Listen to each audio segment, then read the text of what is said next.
Surprise, surprise! I'm In a galaxy far, far away, the Star Wars saga began, and Kenner continues the excitement. Star Wars figures.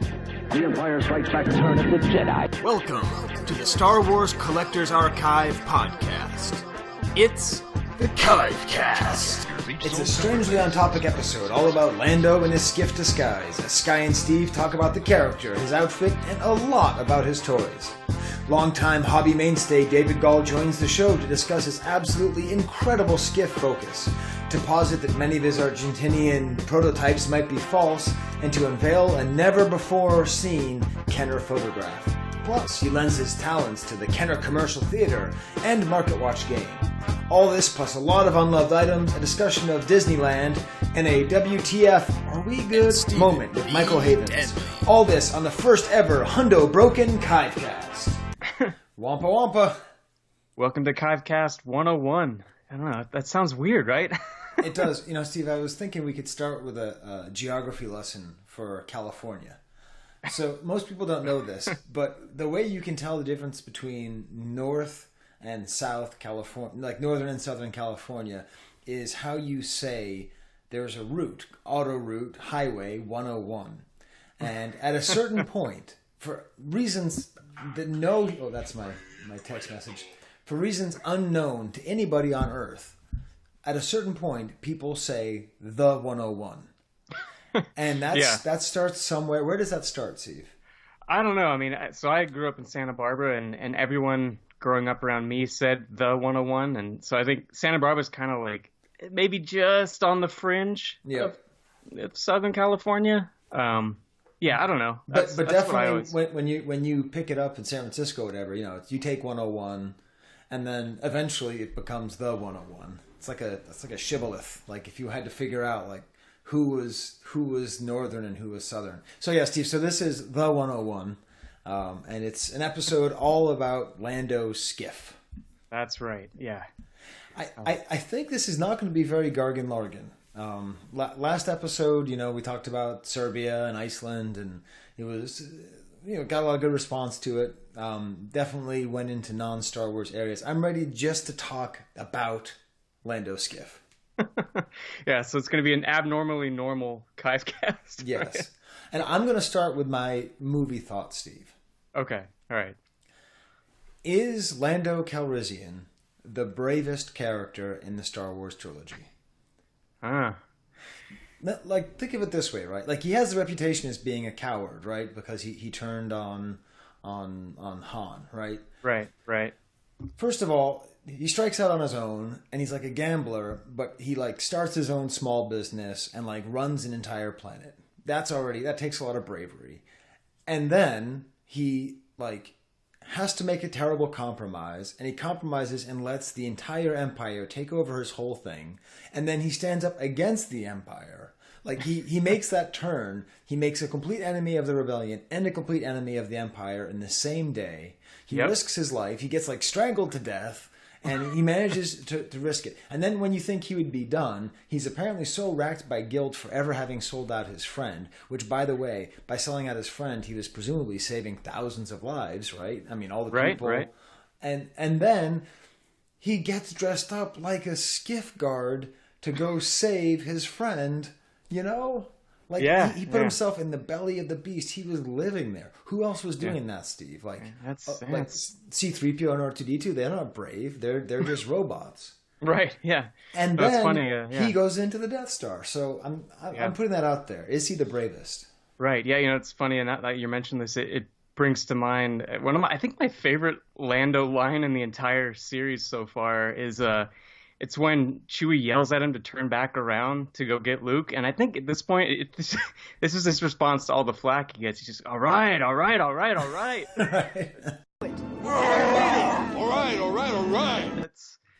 He gets, I feel like, at least historically, he got a lot of flack that he probably didn't deserve. Yeah. I mean, he was in an impossible situation. He represents the best, I think, the impact that the Empire has on everybody. You know, he wants to be free of it, but he can't escape it. Yeah. So it's a little bit ironic. I say that, Steve. I am drinking from my Emperor cup, as I always do, even though it contains lethal amounts of lead. Right. And I am for the first time recording in my Emperor chair, Steve. So finally it's been delivered. It's all there. Wow. Yeah. So free plug for Regal Robot. If you're on the fence about getting one of these chairs, what are you doing with that $1,300 that's better than having a leather chair that's comfortable, stylish, looks like it's mid-century modern, but is actually the Emperor's chair? It's totally worth it. All it takes is one little pillow in the lumbar. Surprisingly, it doesn't have good lumbar support. Good chair. Nice lumbar support. Great view of utter blackness. But that's about it, and it's a perfect chair. So I'm recording in that. That's pretty exciting. That is very exciting, very fitting, awesome. Yeah. And there's other non Lando stuff you want to talk about, Steve. You said we're going to be planning the archive party. Is that right? Well, I figured we should probably start, given that it's a year away now. Oh God, yeah. All right. So that's if every place in Anaheim hasn't been booked up already. I'm sure it already has. We'll get Jason to figure it out. He'll be our magic elf. Yeah, I hope so.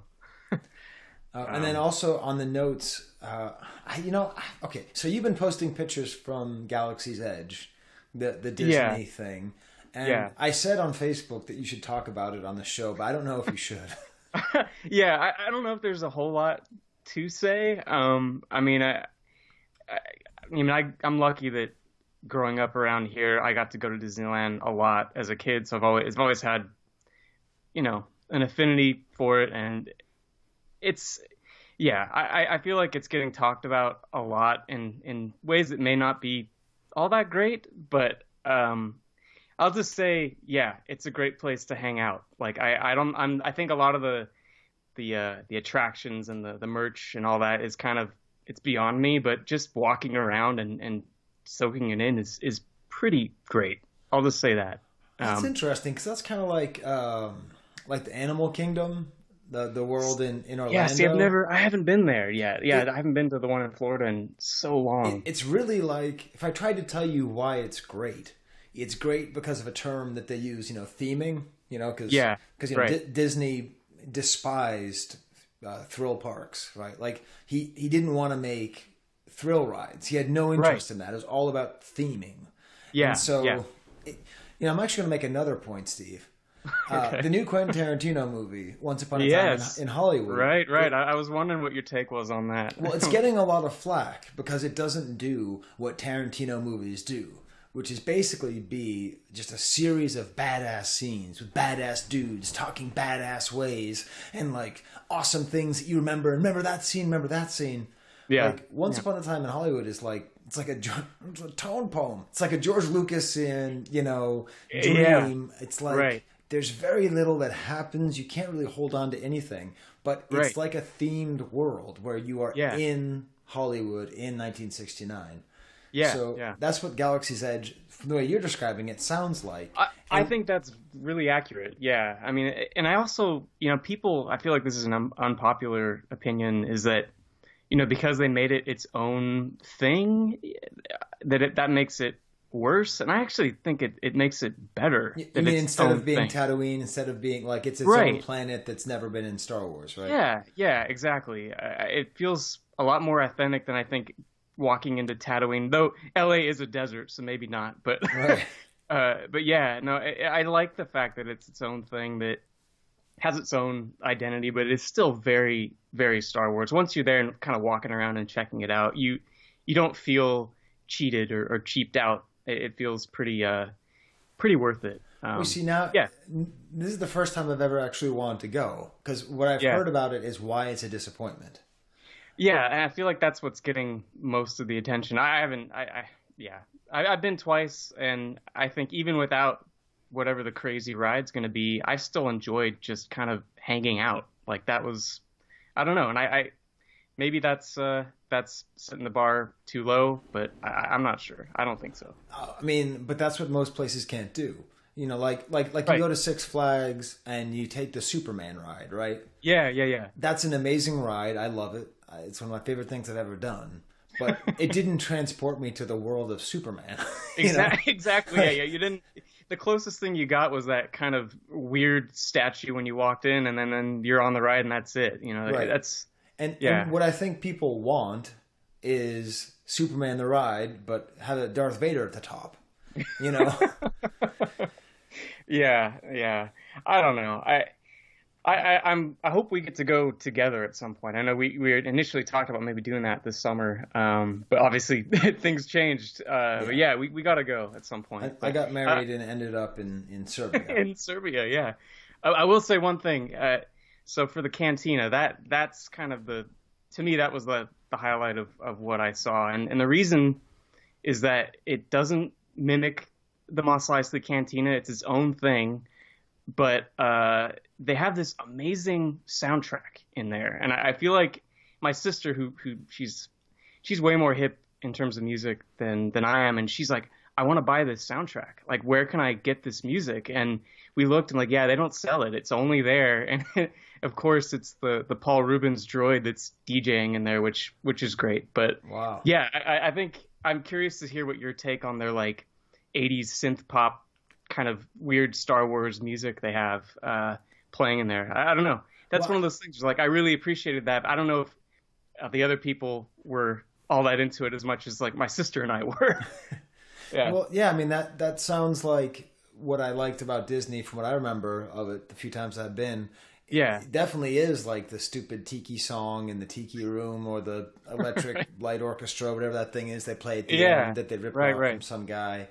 But still, like, that is a fun thing. Like, the sense that you're hearing music that you don't hear anywhere else. Like, they're not playing right? They like, I guess they play a remix of it like once or like every couple of hours, and they make a little joke out of it, but everything else is all its own thing. It's all, you know, brand new. And so really what this sounds like to me is the problem that Star Wars has with everything, which is if it plays it safe, everyone on the internet gets upset because they played it safe. If they do something new, everyone gets upset because they did something new. And we're just stuck, and what you have to do is learn to enjoy it all. Yes. Episode 7 was great. Episode 8 was great. Everyone can just chill out.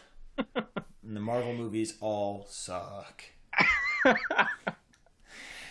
Talk to me in 20 years. You'll say, Skye, you were right. How did you know that? Okay. Yeah. All right.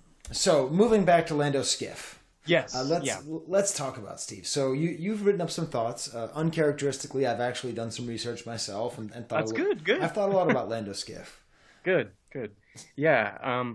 Well, I don't know if this is one thing I've always associated with the character on screen. Anyway, is that it's speaking of music, that kind of B track of the Rebo band is playing in the background as he's kind of snooping around, and it's so 80s and it's so cool and it fits Lando perfectly to me. I don't know if you know it's all instrumental, and it's when Chewie's getting taken out into the prison cell or whatever, and Lando kind of does his little skiff guard moment where he's where he lowers it.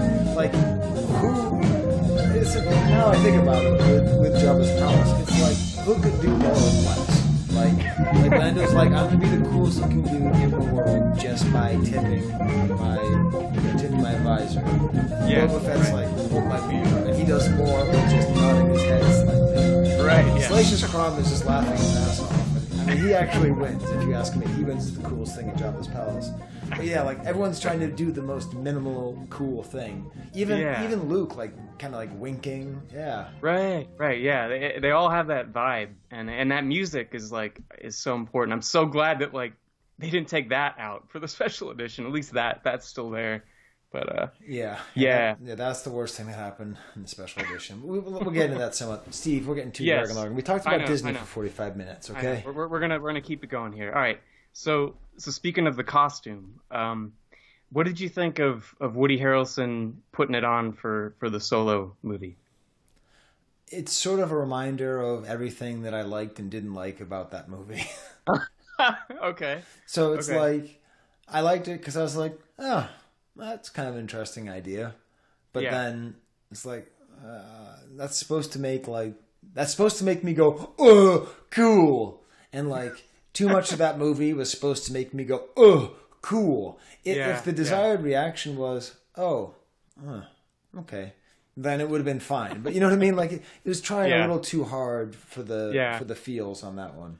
Yeah, I'm a little softer on it because I feel like there are way more egregious like visual cues than that one. At least that one, it sort of is embedded in the story, whereas like I think we talked about this, like Finn just grabbing the remote and looking at it quizzically, like what? Right. No, stop. But yeah, I guess I was more cool with this one because it eventually it seems like, oh, okay, so Lando's had that for however long. Anyway, yeah, I was just curious what your take on that was. I think for me it landed on the more positive side than some of the other look at me, I'm cool moments. Steve, but... I'm trying to make the argument that the Star Wars movies are good, and you're bringing up all okay. all right. And then you pulled up some interesting, I don't know, weirdness from the archive.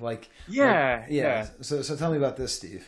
So, well, I think obviously one of the most important things about this figure is that it's Skiff guard disguised Lando. So the whole idea of him being undercover and a spy and in disguise, that's the whole thing. And there was this entry on the archive that has a carded Lando where he was just packed without his helmet.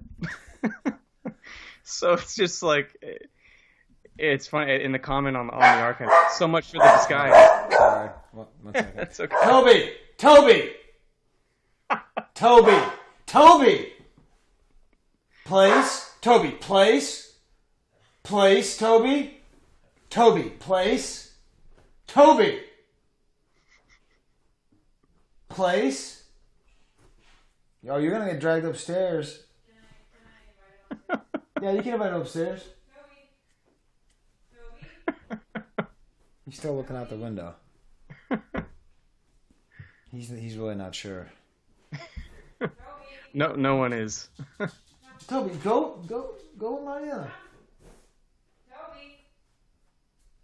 He's coming over this way.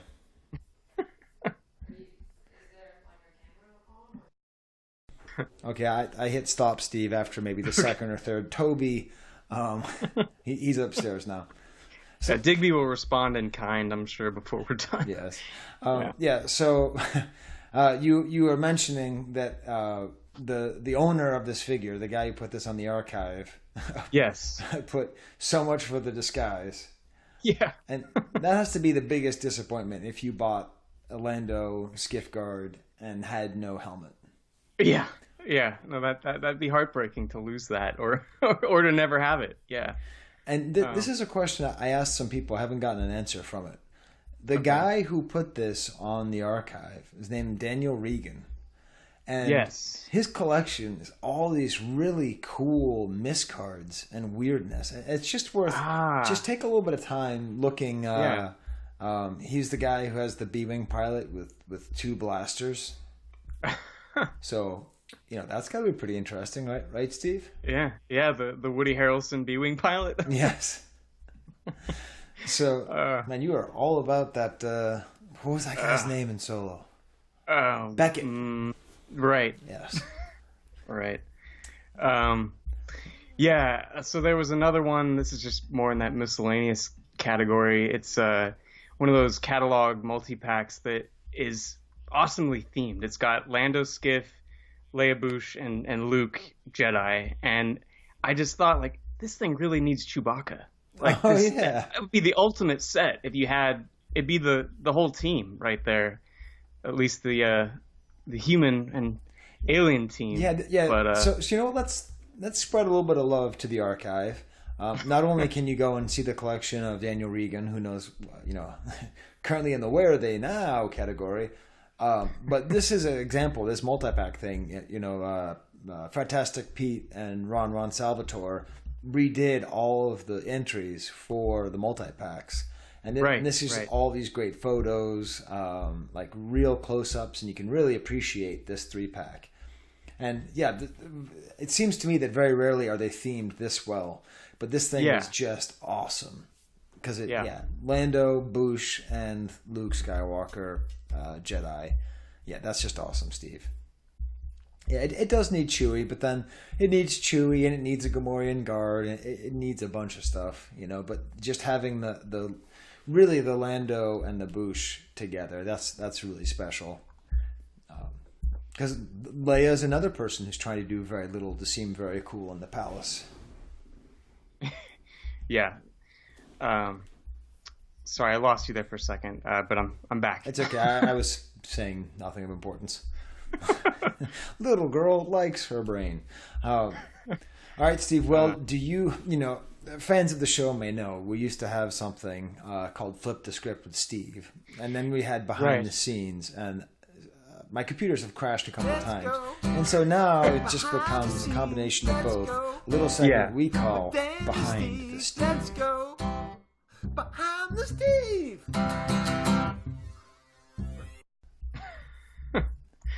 Right. So, Steve, what do we know about Lando's skiff? Because really, if you think about it, they left off with Lando in the Falcon. I think it's interesting as we look at the new trilogy, like where directors leave the story and where writers leave the story for the next people. They left it pretty open where it was going to go, how they were going to save Han. And we left Empire, and Lando was there in his Han Solo outfit. So tell us about Lando, Steve. Well, so I know in earlier versions of the script, the whole Jabba's palace sequence. I think we've mentioned this in a Leia episode, but Leia wasn't involved. I think it was mainly Luke and Lando that were going to rescue Han, and so that was one kind of interesting thing. But early on, I think we also mentioned this before, that it was very early that it was decided that Leia and Lando would be in disguise, right, when they go to Jabba's palace. Another thing this is just kind of a side note that I thought was kind of funny. When the script was still being written, apparently a bunch of people would send in pitches for ideas in the entertainment industry, and one person had sent in suggesting, this is from the William Morris agency, they had pitched a love interest for Lando. In Return of the Jedi, that would have been Linda Green, who is a singer. She was in that duo Peaches and Herb. So I thought that was kind of interesting, like imagining where things would have gone if there was another character and for Lando to have a love interest. But obviously that never panned out. Linda Green? Yeah. Do you know this? They were a group, I think, starting back in the '60s, and then she was part of this duo in the 70s and 80s. She was they were a big thing, I guess, for a little while. Peaches and Herb, yeah. Yeah, does it sound familiar? Oh, they did Reunited. Yes, Reunited. Yeah, Reunited, and it feels so good. So she has long hair with lots of beads on it. Yes, exactly. Yeah, that's her. That would have really severely dated that movie.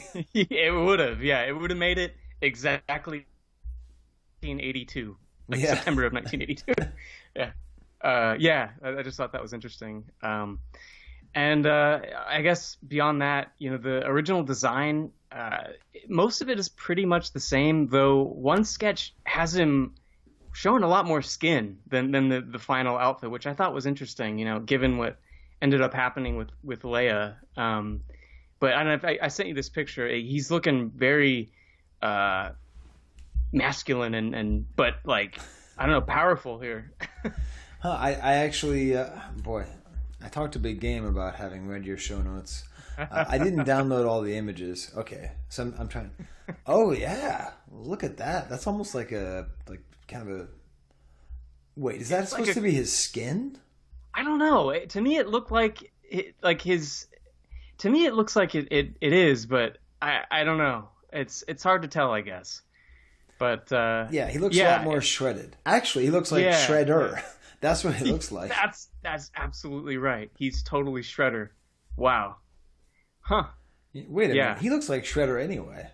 Well, yeah, I think that's true. I think you could generally apply that description. How is it that I've never thought of this before, Steve? I never have either, and I love the Ninja Turtles. I never made that connection.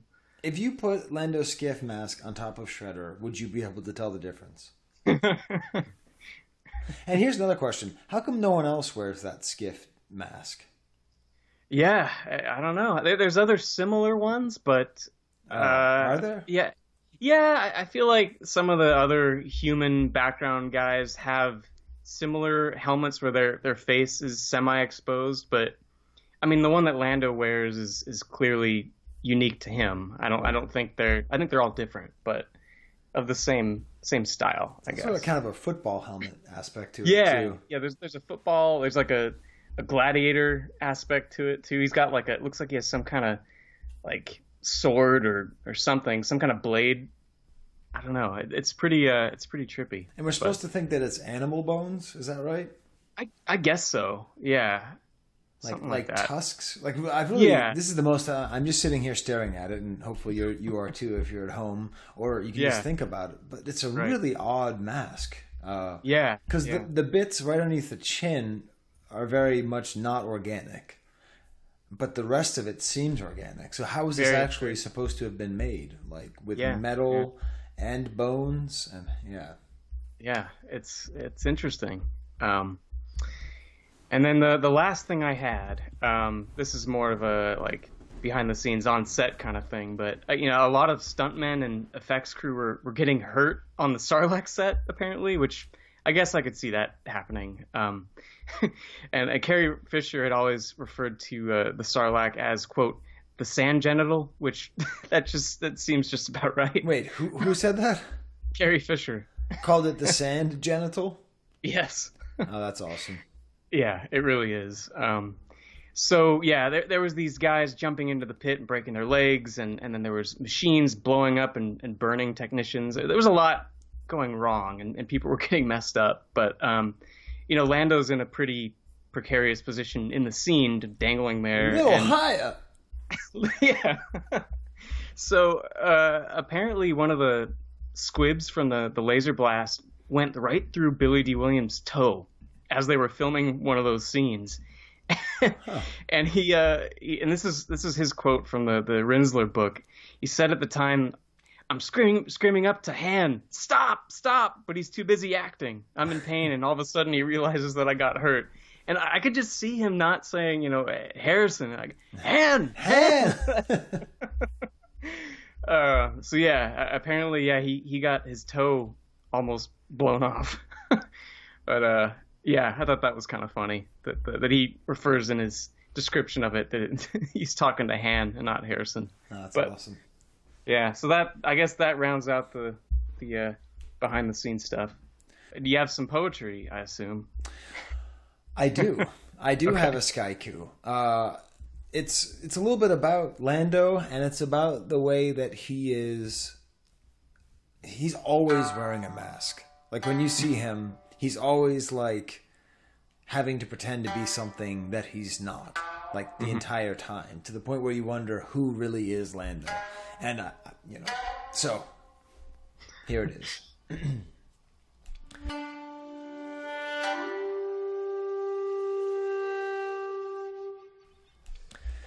Lando in disguise. A masked man of many masks. Courage in sandstorm.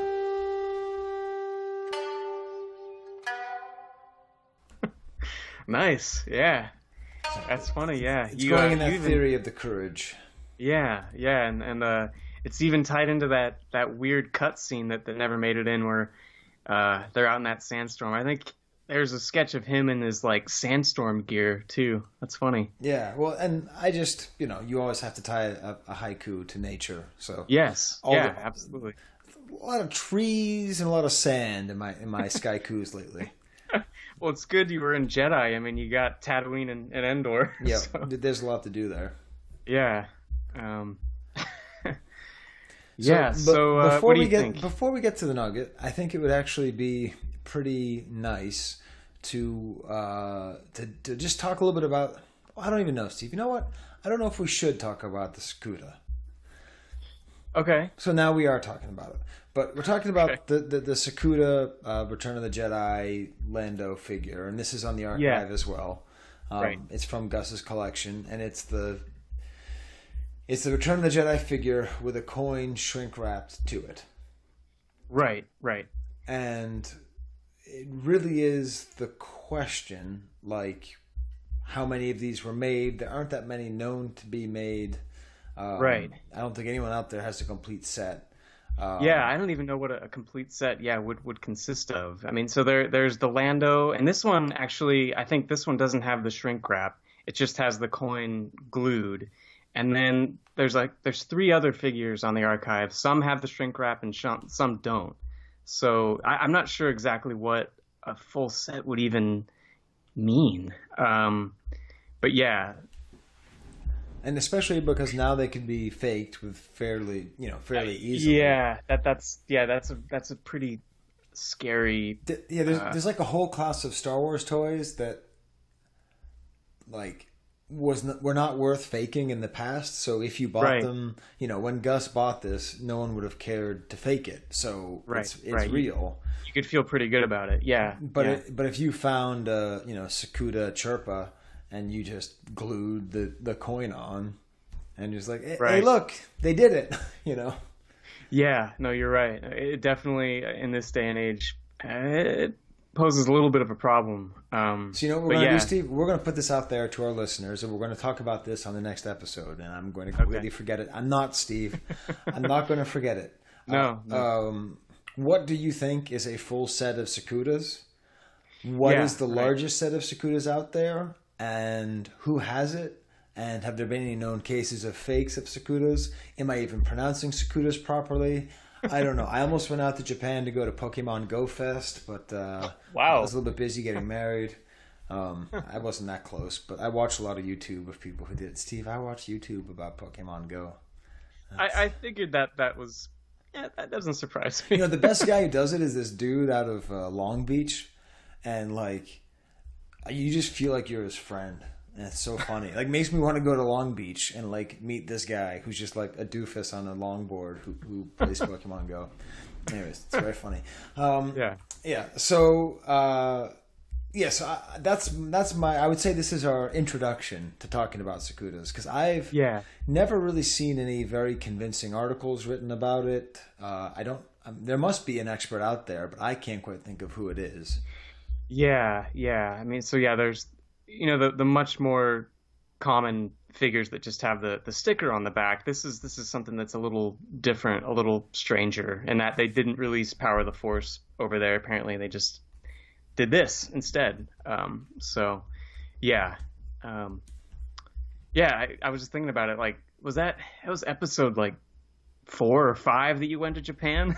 Yes. I feel like you talked about the earlier Japanese licenses, but I don't know if you talked about Tskuda in that one. I did, but that was where I made the mistake of asking yes or no questions, and in Japanese culture, you're not allowed to say no. So I was like, so did they make Tskuda for all characters? Yes. Including coins for all characters? Yes. Like even Chewbacca? Yes. Wait, really? Yes. Okay. So we need to read. May I see it? No. No. So we're gonna have to ask maybe some Bickmores or some people more knowledgeable of Japanese culture who are more prone to saying no. Right. So Steve, what would you say to a nugget? Sounds good to me. 'Tis a nugget from the archive. 'Tis a nugget. Oh my God, they're gorgeous. From the archive. Oh my God, they're gorgeous. All right, Steve. So what is our nugget this month? So my thought was that it was kind of tied into the Tskuda thing we just talked about, and that it's a rare item with Lando Skiff and a coin involved. But so this is a Power of the Force carded photo sample, which it's a Lando Skiff guard figure, Lando Skiff guard proof card, but it has a Millennium Falcon Power of the Force coin. And this is all hand assembled, and this figure was never produced on this card back. So it's, as far as I know, I think there's just one of these. There might be maybe a couple, but usually there aren't more than a handful of these figures like this. And I thought it was interesting that to me, like, I think he would have been a great character in the Power of the Force line. I mean, I guess did they do the other standard Lando? I can't remember if they did. They must have. Yeah, they did, because there's a coin. But I don't know. Maybe they thought that with the new Lando General figure and the original, that would have just been too much Lando. But I don't know. I actually really like the way this looks. Yeah, it looks really nice. It seems like it's kind of an alternative photo as well. Yeah, so I what's weird to me looking at this, the photo is roughly the same. It's the same photo art, but it almost looks like, I'm gonna get all film nerdy here, but it looks like an Eastman colored print that's just been sitting and turning pink. Like the photo itself has that kind of red hue to it that the original art doesn't, and I don't know if that. I mean, it must have been intentional. It just looks to me like an old faded print. Yeah. But, yeah, I don't know. It almost has that that sort of tri-logo weirdness to it. Yeah. So the speaking of that, I think the tri-logo has a much wider view of the same image. So like the standard Jedi one is a little bit closer up, but the tri-logo has like the full head to toe Lando standing there, which it kind of looks funny because the figure is literally almost parallel with it, so it's like literally a duplication of the figure standing there. But yeah, it's definitely a different like trim of the photo art for sure. Yeah, I guess I've never really thought about the tri-logo Lando. Yeah, you're right. It is. Yeah, it goes way further. It looks like the Power of the Force, though. It looks like it's the same kind of faded almost. Yeah, just weird, because the original art is really strong and nothing wrong with it at all.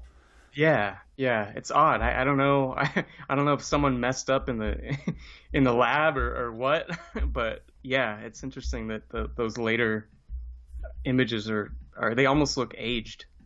Yeah. But anyway, yeah. So this would have been. I think this figure is pictured in the 1985 Kenner Toy Fair catalog, and that's on the archive too. So if you want to see how it was used. Yeah. Well, I think, Steve, David Gaule has such an insane collection of Lando Skiff that we should just stay right here in the Nugget and call him and talk to him about it, and you know, maybe see where it takes us. Okay. But let's try adding him to the conversation, Steve. Yes. All right, Steve. We're joined here by David Gaule. How's it going, David? Hey guys, thanks for having me on.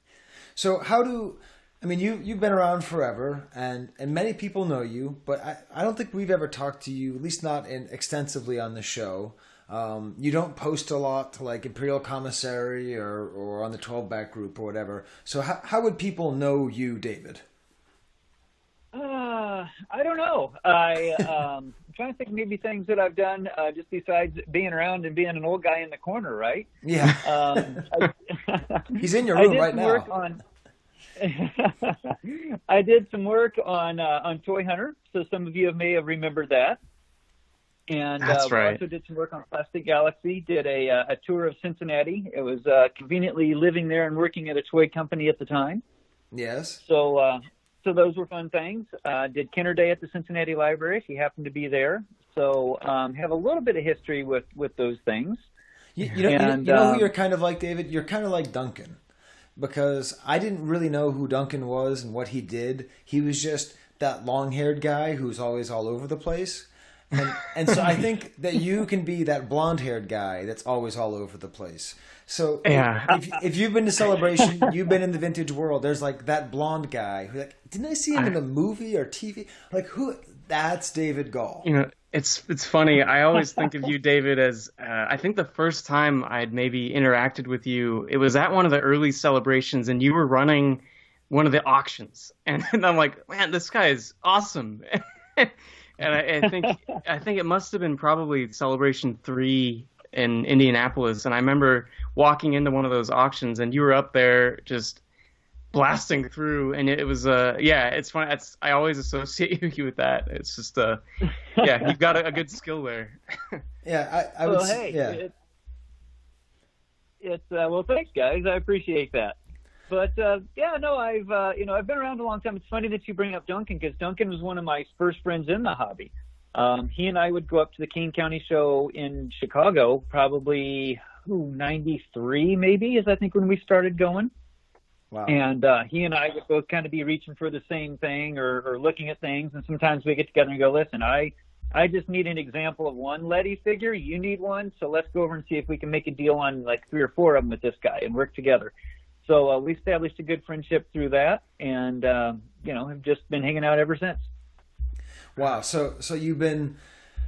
It's funny because you're like, I've also seen you as an auctioneer. You did that at the New York event last year, and you've been on these TV shows. And so in some ways you're this like big extrovert who's, very good at public speaking, but at the same time you don't like try to hog the limelight. And that you really are a lot like Duncan. Steve, have you ever seen Duncan and David in the same room? I don't know. I mean, I must have at some point. I'm starting to think it might be an alter ego thing. So wait a second. I was supposed to wear the Duncan disguise tonight? Come on, guys, give me a break. So basically, we've wanted an excuse to talk to you, and definitely the way I remember first hearing about you. I mean, well, you were around on Rebel Scum a lot. I definitely remember that, and I think you were there at the Cincinnati meeting the first time I went to a Cincinnati meeting in 2005 or something. Ohio meeting, but I've definitely known you as the Lando Skiff guy. So are you still the Lando Skiff guy, or have you sold everything? I still have it. Still love the figure. It was a character that I liked as a kid. I grew up in rural central Illinois, surrounded by cornfields, and didn't have any brothers or sisters. You really couldn't even bicycle to like kids my age, especially boys that like Star Wars and stuff like that. So we did have horses, and we had a horse farm, and we had a lot of older kids, and I had to learn at an early age, if you're going to be like a first grader and hang out with kids that were like 16, 17, you really had to kind of turn on the charm. Wow. So I put values on friendships and working for friendships. And I always think with Empire, like the thing that really struck a note with me was like at the end of the movie, I mean, they, our heroes kind of got their butts kicked, right? Luke lost his arm. Right. Chewbacca lost his friend. Leia lost her base. Got roughed up and tortured, and Lando lost a pretty plush gift city there in the clouds. Right. And nobody complained, nobody said this was wrong with me, I was upset about this. They said, we're going to go get our friend. Right. Han was our friend, we got to go rescue him. And that really struck a chord with me, and that always kind of made me like Lando. Yeah. And that carried over later in life. When I had an opportunity from Mark Huckabone up at St. Charles at King County to buy a hard copy of him, I was like, I got to do it because I like the character. I really liked the work that went into it. I think there's more small details than that figure there, and there are a lot of other ones, certainly earlier ones, and probably even a lot of the Jedi ones. So yeah, fell in love with the figure, and I've just been quietly putting them on the shelf, putting them in the drawer for quite some time. Wow, this is really special, David, because there are a lot of old-time collectors who a lot of newer collectors don't know that well, but most of them sold out like in 2007 or something, so that's really cool that you actually held on to everything. Did you know that, Steve? I didn't know for sure if you still had. And I was scared. Like, oh no, are we going to find out that it's all gone? Yeah, I was nervous when I asked the question. Refreshing to hear that you still have it. Yeah, that's awesome. Yeah. So yeah, I've let a few things go of other characters to kind of fuel the, I have a nice Lobot run and I have a nice Lando Skiff run. So I've had to kind of, pick and choose a few pieces here and there to do those things. And I also go after a lot of Kenner internal pieces, that type of thing. Yeah. But for the most part, yeah, Lando has always remained untouched. And it's just Lando Skiff, or do you go for all Landos?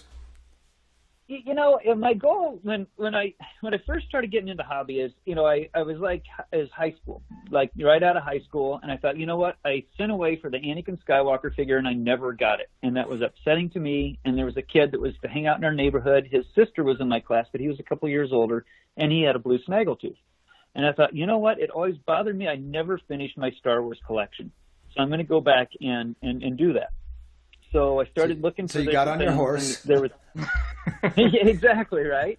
I think I found the first Star Wars price guide, and they had talked about a company down in Orlando.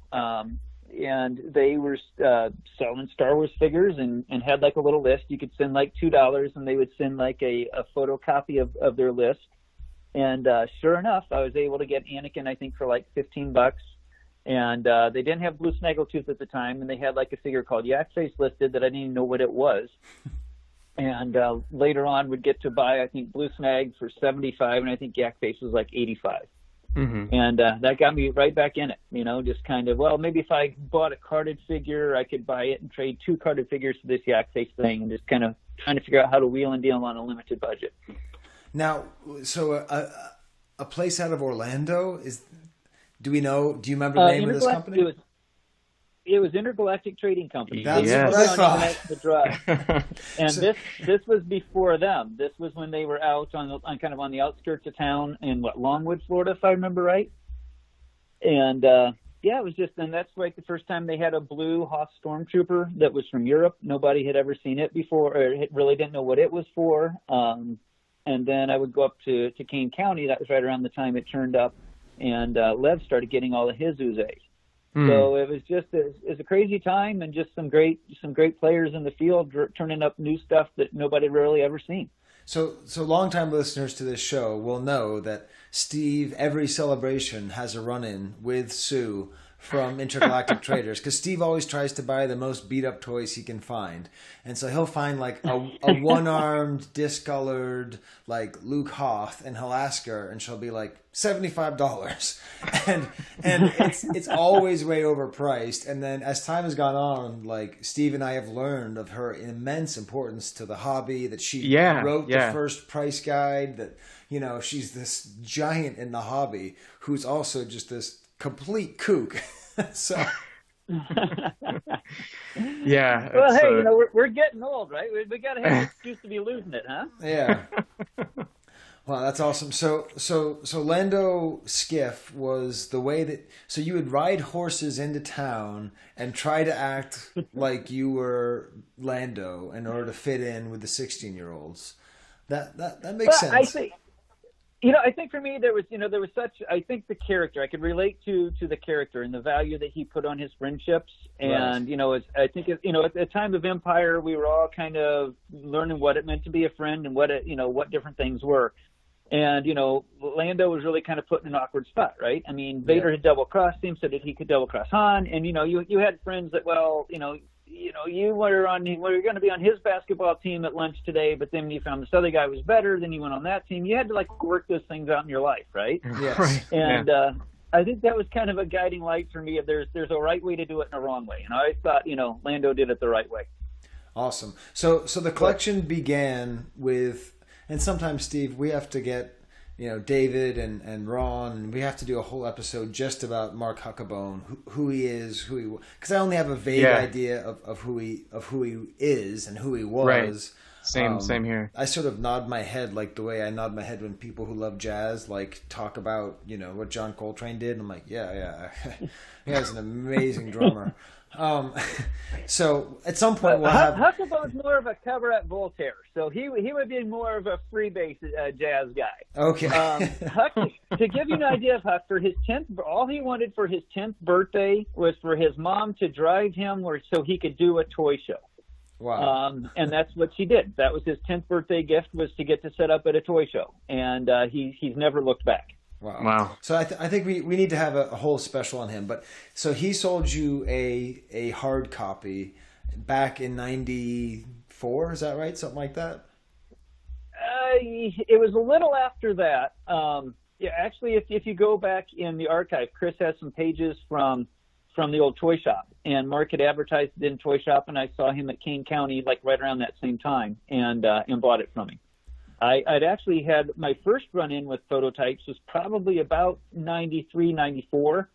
And they were asking, they had some droids ones and a couple other Jedi ones, and they wanted anywhere from $100 to $150 a piece for them. And I remember they kind of, they looked kind of hand-painted. They looked kind of funky, so I wasn't sure how you could tell they were real, and I passed on them. And have kicked myself for many years after that. Yeah. So when the circle came back around and there was a figure, Mark had a large number of things that he had. Some of them were Blue Harvest, some of them were, the Green Dynacast and various other figures.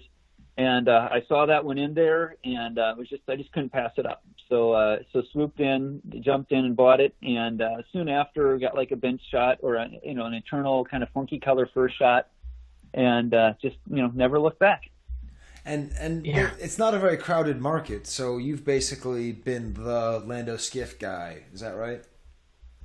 Well, in the early days, I mean, it was just my hobby, right? The hobby was not. It's always had some competitiveness, but it was nothing compared to like it is today. Right. So if I saw a Vlix, James Gaule loves Vlix. Hey, James, there's a Vlix here. Is this something you're interested in? Other people collected. Everybody kind of had their own focus, their own little thing. Somebody would be a C-3PO collector, R2D2 collectors. I mean, the list goes on and on. Right. So if you saw the piece, you could pick it up. But if you knew that really was something that someone was trying to work with, there was enough cooperation, enough new stuff coming to the market. You just kind of handed it over. Right. And I was lucky, a couple of the early collectors had kind of let go of their collections and their runs. And, or people were like, well, I want to focus more on this figure instead of like 8 figures. And, a lot of people helped me along the way. So I've been pretty lucky. Right. But yes, it also helps not to be collecting. Yeah, it helped not to collect like Darth Vader or R2D2 or C-3PO. One Yoda. One of the hardcore ones. Right. And so I see here this insane photo of all these prototypes, Steve. We run into this problem quite often where we don't want to talk about all of them. We end up talking about most of them. But okay. But if we look at this picture, so there's 4, 3, 3. So there's, let's see, carry the 1. That's 12. Is that 12? Wait, 4 plus 10. That's 10. Oh my God, Steve, that was real. So which one do we want to talk about, Steve? How about the guy that's all in green? What's up with him? That's the Huckabone Dynacast. The green doesn't look the best in the picture I sent. Well, yeah, actually, I'm trying to. Yeah, it's a little bit better in the picture I sent you. That was kind of where I started, and that's actually there should have been a helmet in that picture that I forgot to put in there. So there should be a green Dynacast helmet that goes with him too. Well, he's wearing the helmet in this picture. Oh, is he wearing the helmet? Okay, all right, I did well then. Yeah, you put it on him. He looks kind of cool. Oh, okay, yeah, okay. This is my group photo. Actually, it's funny that you're a little bewildered by this because I had the great idea that I would take this photo. I had it blown up in like a poster size, right? Okay. And I thought, I've never met Billy D. Williams and done like the autograph thing. I'd met him a couple times just at shows or just around, but never, stood in line and had him sign something. So I thought, wouldn't it be cool to have him sign a poster of my prototype run? And I thought for him it would be something, different that maybe the other, 300 people in line hadn't done. It could be something besides, was the costume uncomfortable? Did you enjoy your role?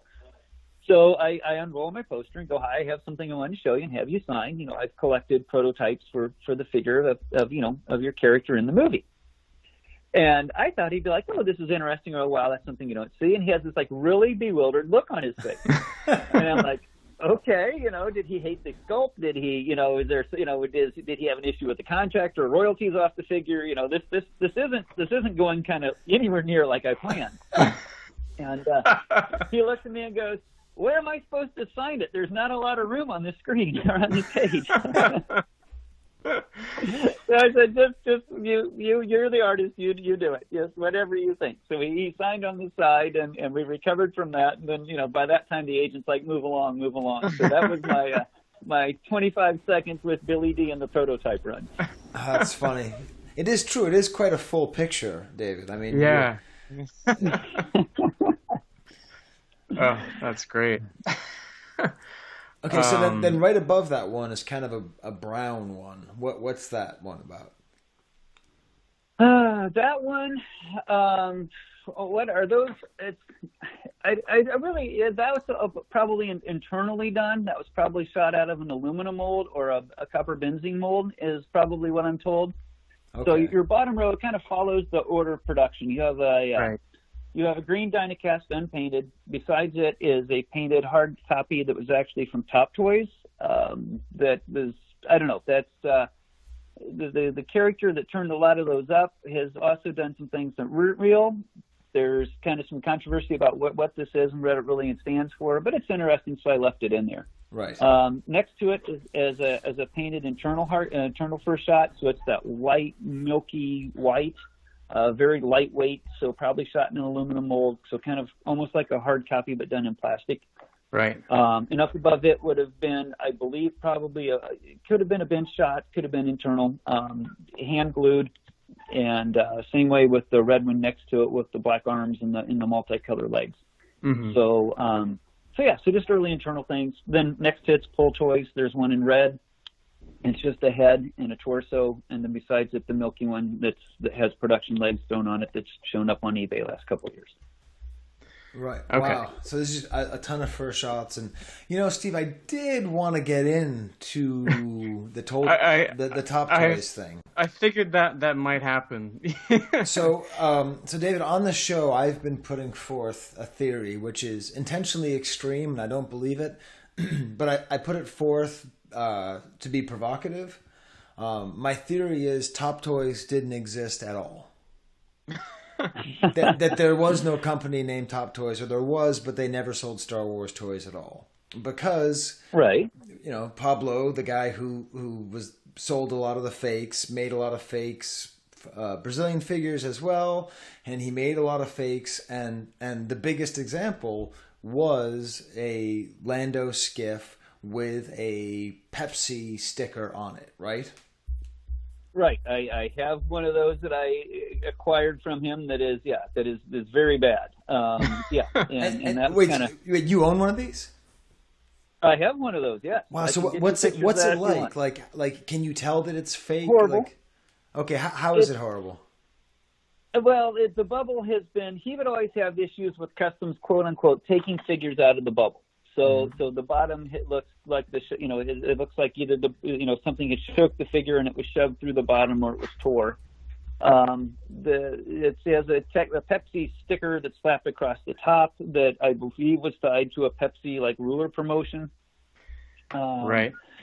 It's just I'll send you some photos. It just doesn't, when you actually the figure, the force pike is in black, but it's really flat. It's kind of flimsy feeling.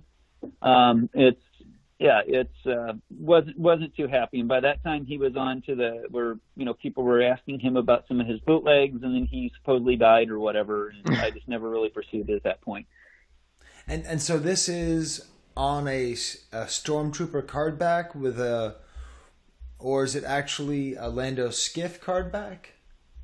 It was I think it was Stormtrooper, if I remember right. I'll have to dig it out. I haven't had it out in a long time.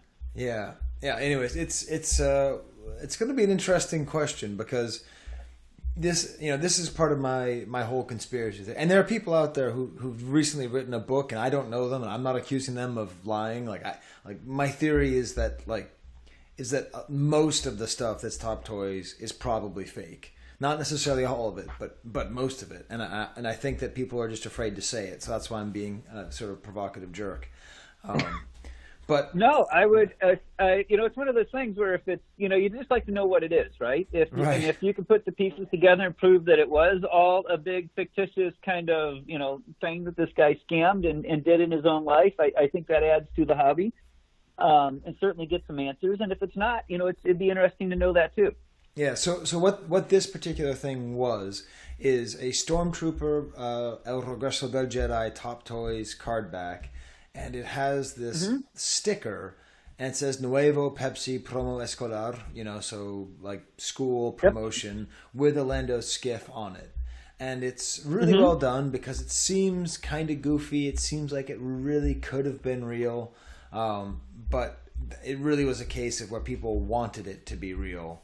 And it seems unlikely that it was. And definitely the person who made it died, because the person who scams always dies. It's the most lethal thing, is being a scammer. Your life expectancy is very short. Well, let's hope, right? Or no, I didn't say that.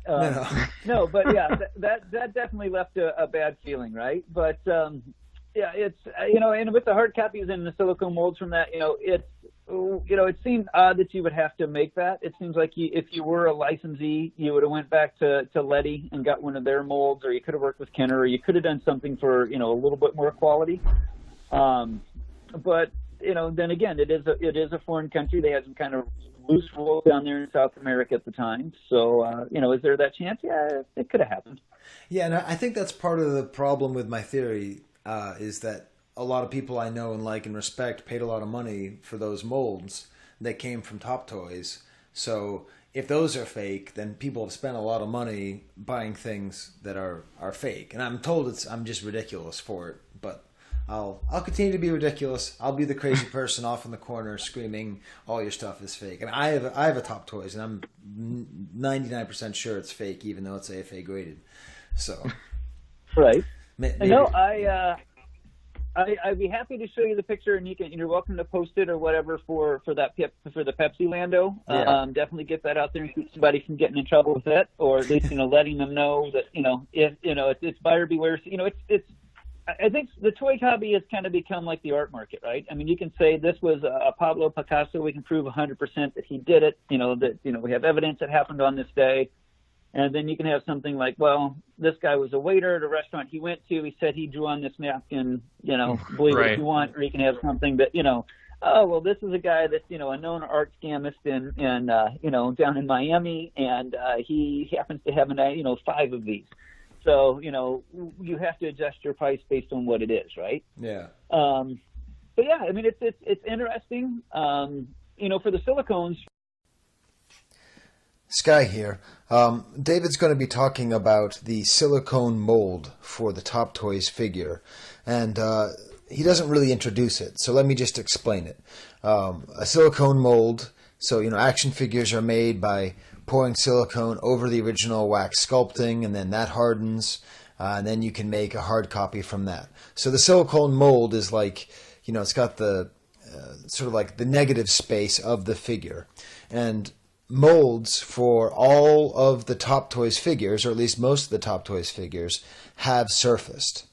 And I have been calling into question their veracity, whether or not they are real and work. So it turns out that David has them, and so he's going to now discuss his opinion of that mold. Okay, back to the show. It just the way, with silicone, the way you would pour it, I actually got to meet a man who does that to this day and worked on it back in the day. And he was nice enough to let me in his shop and sit down and see him pour actually a modern G.I. Joe figure.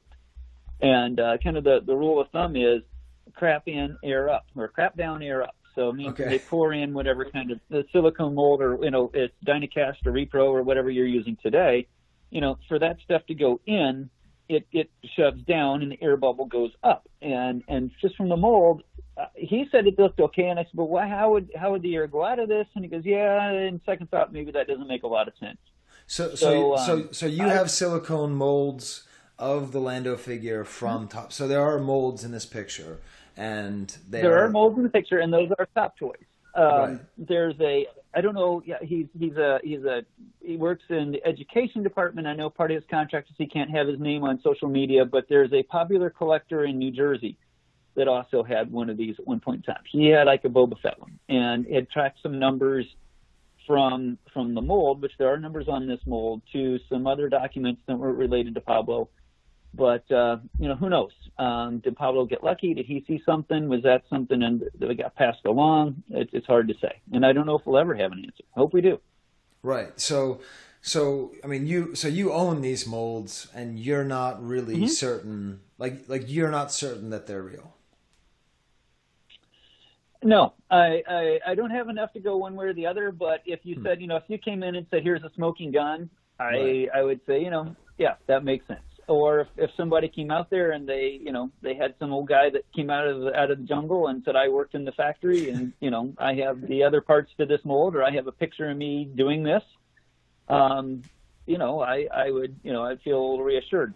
But it just seems, over the times, I mean, I don't want to compare Mexico to Argentina, but, how many times have we been down in Mexico and we've met people that worked at Lily Lady, or that have come out and have shown us, business cards or office photos and that type of thing. It's bubbled up, right? Right. Some of that has happened for Glasslight, down in Brazil. Right. It seems that even to a lesser extent, maybe Peru with the Beza stuff, which is just rare as hen's teeth.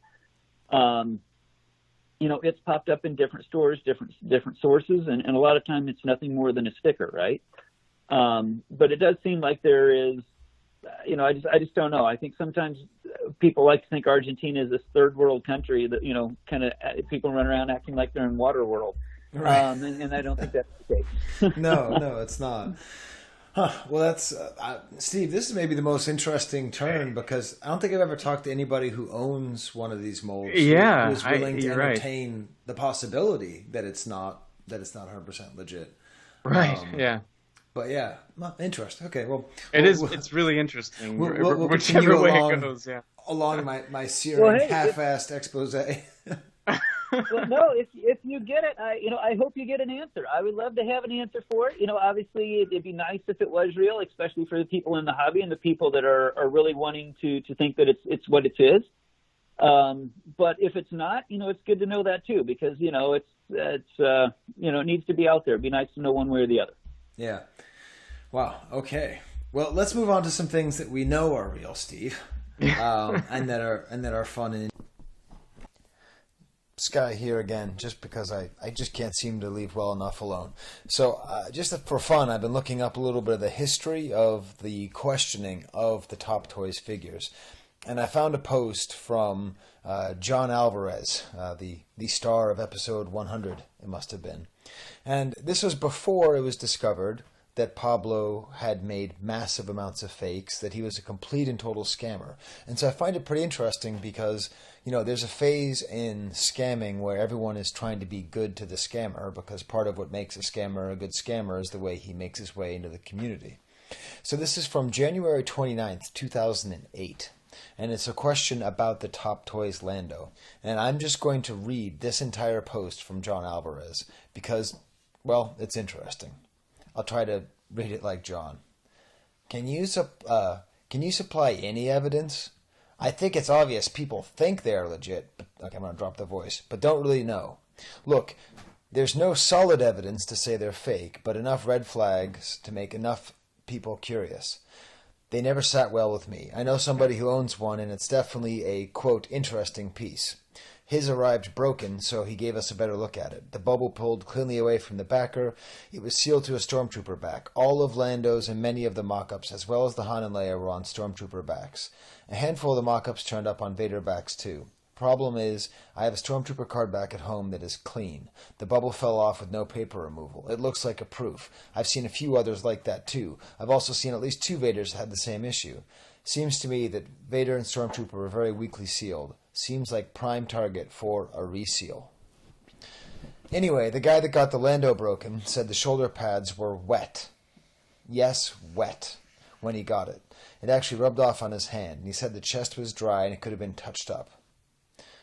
Skip ahead a little bit. The sticker on the front peeled off easily. There was tape on the back that was old and it peeled off but found glue underneath it. And then he goes on to talk about the PPL bootlegs, which have been proven to be fake as well. So, I don't know. It seems that at the very least, all of these basically, there's a lot of... If TopToys did make Star Wars toys at all, it's been very established that Stormtroopers are the most common, and that Pablo used a lot of these card backs to make fakes with other characters. But then if he was the primary source, he and his mysterious, I think Mariana is the name of his wife. I said that too much like the name of my wife. Hey Mariana, you're not making Argentinian bootleg fakes, are you? Can we talk about it later? Okay, maybe my wife is making Argentinian. She's actually in the room trying to stay quiet, and she's organizing all of the Star Wars books while I'm editing the podcast. That's love.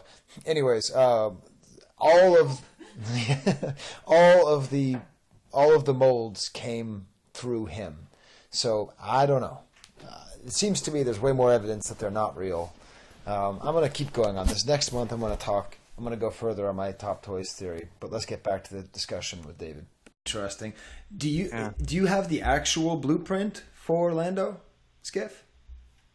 So it would have been a vintage copy. So it's not hand painted. It's not the hand etched one out.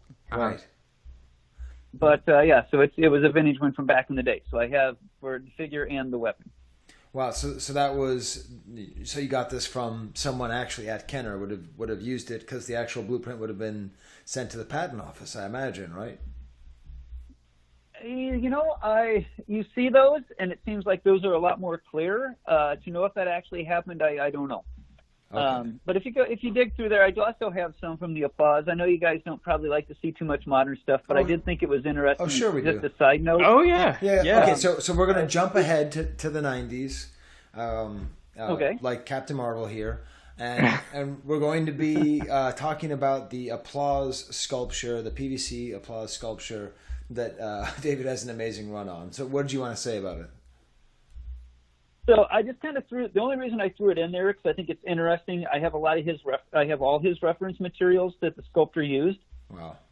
And it was interesting. He also has his blueprint that he went from to be able to his sculpt input drawing, and he also has his color chart. And it was just interesting to see the detail that he had to work with compared to what Kenner had to work with back in the day. Yeah. And if you have a keen eye, if you look at some of the black and white photos, they have some pictures of Billy D resting while filming the Skiff scene. Yeah. And over to the right, one of his references items that he used was the vintage Kenner figure, which I thought was very interesting. That they respected the work of the Kenner people that many years later. That they some 10 12 years later they were still using some of their stuff. Yeah, these reference photos, I don't think I'd ever seen these two of Billy D. I don't remember seeing these anywhere before, so that's really cool to see. And the Kenner figure image, it almost looks like it'd be an awesome piece of art. Yeah, it's a very moody black and white highlighted photo, like artfully taken picture of the Kenner figure. Yeah, there's more to say about the Applause stuff because there's a lot of those sculpts have turned up and a lot of this reference photos turned up, and someday when we do our modern podcast, Steve, when we're done, when we finish with the unproduced droids and Ewoks in 3 years, we'll just have to get to some of this amazing modern stuff because this is a beautiful sculpture, and it is really fun to see as a comparison that what we know Kenner sculptors got to see, which was just like a photo, like a photo with the wrong name sent over, too early, and it's an amazing little sub collection within this. That's awesome. And then you have one that appears to be a prototype here with the word "smile" on the back. Is that for the Smile Factory in Hong Kong or whatever? So I think that would have been one of their samples, and you can tell it's got so that there again, just a little different first shot. That one has all painted except for the words across the back, and then I also have a bag sample that I got from Joe Iglesias when he had his big find years ago, from which would have been a signed sample. Right. So just a couple comparison figures there. I've never seen a figure with the name of the factory written on the back of it. That's wicked. Damn, David, you have a great collection for just one Jedi character. Well, like I said, I've been lucky, and I've had a lot of people that have looked out for me, and it's people collecting the bootlegs and the different things, and I think it's just kind of fun just to see the progression of one figure and how you can go from a photograph to a quirky looking bootleg.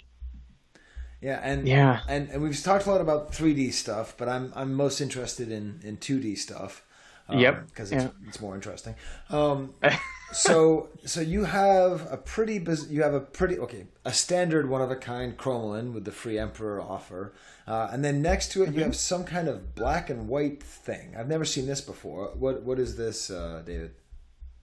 Actually, this you maybe have seen this. We talked about this. This was similar to a Boba Fett piece that turned up a couple years ago.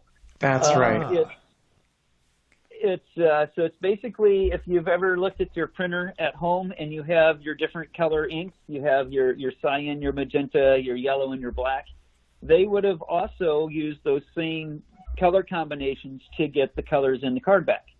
So a lot of times when I was a kid, if you called into the newspaper and you had like a French picture or whatever, you could get the clear plastic versions of that with those four colors, and they'd lay them on top of each other to make the photo. So that's what this is. But instead of printing one in each color, this was a more of a proof thing.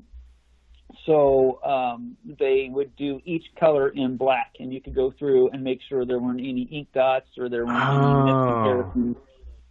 So ideally, had these been done in their proper colors and you lined them up, you would have got the two, the four, the all color things in one spot.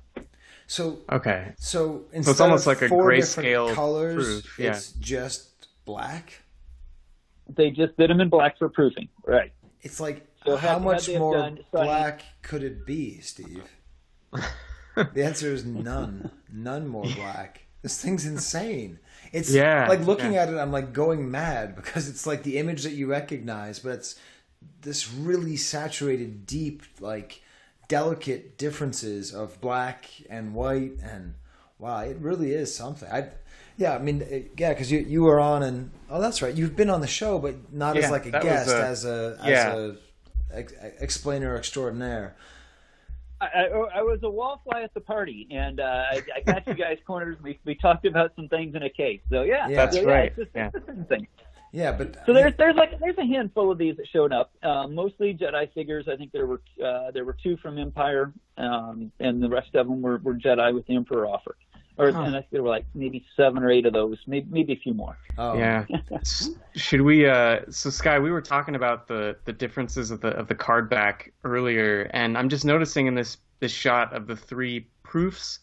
So you have the Power of the Force unproduced proof. You have what looks like the standard Jedi proof, but the one on the right has the same kind of further back angle of Lando, and I don't know if I'd ever seen a Return of the Jedi proof card with that version of the photo art. What is this? No, wait, Steve, you're not. Wait. Steve is not selling this. I'm not. I'm just. No, this is discovering insane. it now. This is a Return of the Jedi proof. So go to the next picture, and if you look all the way on the right on the Collect All 65, you'll notice above the Y-wing it says, look for these new toys from the Star Wars Revenge of the Jedi. So that was actually going to be the Revenge, had it stuck with Revenge. Okay. So there were a handful of these proofs that showed up that they just obviously didn't make the movie change on there, and later they would have caught that in their reviews. Right. So I think... And at that time, they probably thought, well, we're not seeing enough Billy D. We really want to push the disguise, right? We want kids to know you're not just getting another Skiff guard, you're getting Lando. So that's why I think they cropped it and zoomed in with the picture. Wow. Oh man, that's awesome. So it's the earlier version. Okay, there you go. Yes, I mean this is an insane thing to see together because I didn't know of this existence. So basically, there appears to be a struggle with the depiction of Lando Skiff. Do you have it 3/4, where you see it from his knees up, so you actually get a sense of his face, or do you get it from his ankles up, so you get more sense of the figure? The unproduced Power of the Force and the Tri-Logo is further away. The Kenner is always closer to the Return of the Jedi, except for this one bizarre proof that David has. And he has it right next to the other, so that you actually see like Return of the Jedi, Lando Calrissian Skiff Guard disguise, but just different distances. It's like he's getting closer to you. I would want to make it like animated, so like until it's just a helmet in your face. Right. Yeah. Right. Because and it kind of takes the scene, when he grabs Leia when she's captured in the Bausch costume, and you see briefly he kind of pulls his mask down. And you go, okay, this is for those of you that don't know the movie, this is Lando. He's going to be an important guy later on. Right. And they were technically doing the same thing with the card backs. Yeah. Huh. Wow, that's awesome. I think we should get to the we should do the theater. We should do the lightning round. So I think we should do one more item from his collection. Oh yeah. Well, I don't know what you think that is, Steve. Well, I have one in mind, but okay. I don't know. I don't know if yours, and then I'll do mine. Okay, so this one actually isn't one that you'd sent us recently, David, but it's one that I had dug up on Rebel Scum, and it's another modern piece, but it was this concept for Star Wars babies, and there's a sketch of a little toddler Lando in a little Skiff Guard helmet, like buggy. All right, that was actually, I think that may have been an April Fool's Day, or it was a gift from, I would work for a company called Bang Zoom Design in Cincinnati. Okay. And there were some guys that were doing a lot of RC concepts and design pieces. Uh-huh. And as one of their guys left about a year before Hasbro left Cincinnati, and then when Hasbro left Cincinnati, they acquired one of the chief heads of the model shop. So I met those guys. We had established a good friendship, and later I would go to work for them. When we were in the Friends area, one of their guys would draw concepts and production concepts. So he would have an idea and say, we have an idea for, a walking ATST driver or ATST. So he would draw that concept and ship it over. So as a gift from them one day, they were coming back from Toy Fair, and on the plane, he drew this Lando Calrissian Skiff car disguise in a baby carriage. So it's a piece I love just because it's something my friends in the industry did, and awesome. Obviously it's a character that I love. So not some unproduced thing that we were going to have, a baby Lando preschool line, like a Muppet Babies God, thing. I think we should present it again. I would buy it in the stores, and there's a lot of new stuff I won't buy. Right? Yeah. There's a great little bit on here where they're joking. Do we need to include the iconic mustache and eyebrows? So there's a version that has that on there. That's great. Yeah, awesome. Good to know what this actually is. And I was just going to talk about Skye here. I didn't realize it at the time, but we are about to discuss something that has never been discussed publicly, has potentially never even been shown publicly, and is an item of some extreme importance. I may come on later to discuss what I have found out since this episode was recorded. Ooh, exciting. Actually is.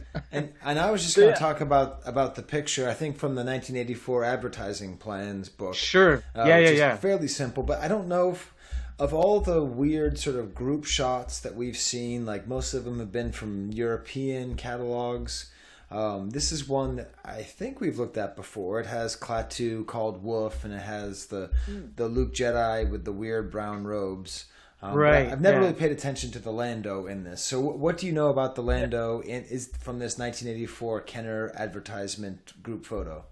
So, well, the advertising thing, actually, the page before that I probably shouldn't have sent you. It was just the advertising plans. All it is commercials and things that talked about the different characters. This was actually just a photograph, and it showed up. A friend of mine that works in the industry that's also a collector. He did a lot of work with a company that did photography and displays and that type of thing. And if you ever saw it, part of this find was they had like a Sears Jabba's Dungeon, like a kind of a concept for a store display for that never got produced. This turned up in that.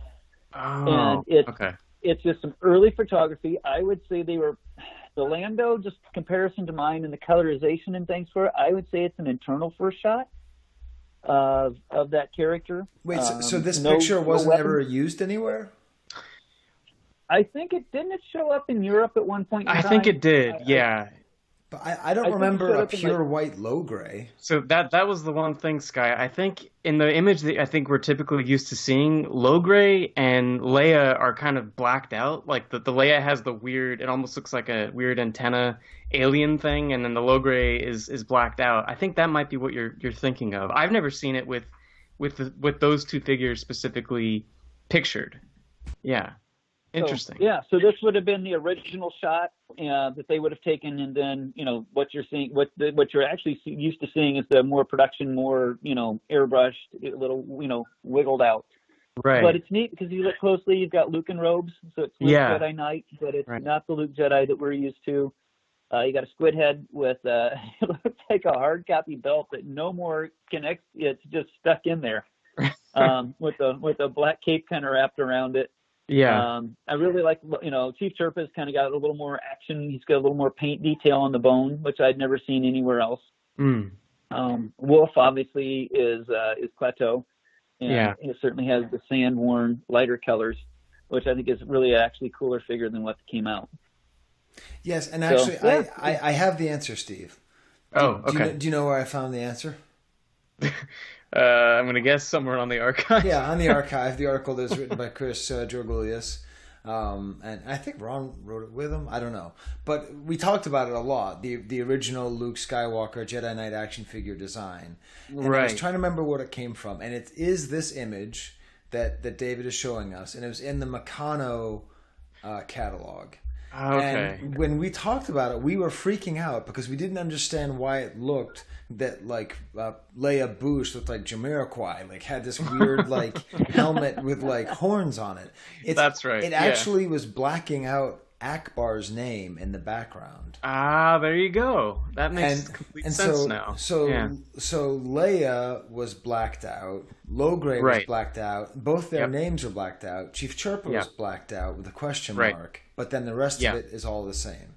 So that's why we didn't quite recognize it. So I've never seen this image, David. Have you shown this image around a lot to like Chris and everybody?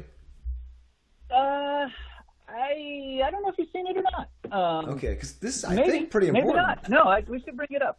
Yeah, because, I mean, this is like, I mean, we've spent hours talking about this Luke Jedi figure and this image of all these really important, you know, I think is this I forget if this was a hard copy or was it the proto mold? Which was it? But whatever it is, it's like all these original designs, and to have a Snow White Logray is already exciting. And then I love this Lando because his helmet doesn't fit. Like you can tell. Yeah. You're like, should we fix it, man? No one cares. So, yeah, they were either like scared that they were going to like tip the paint, and I would be through.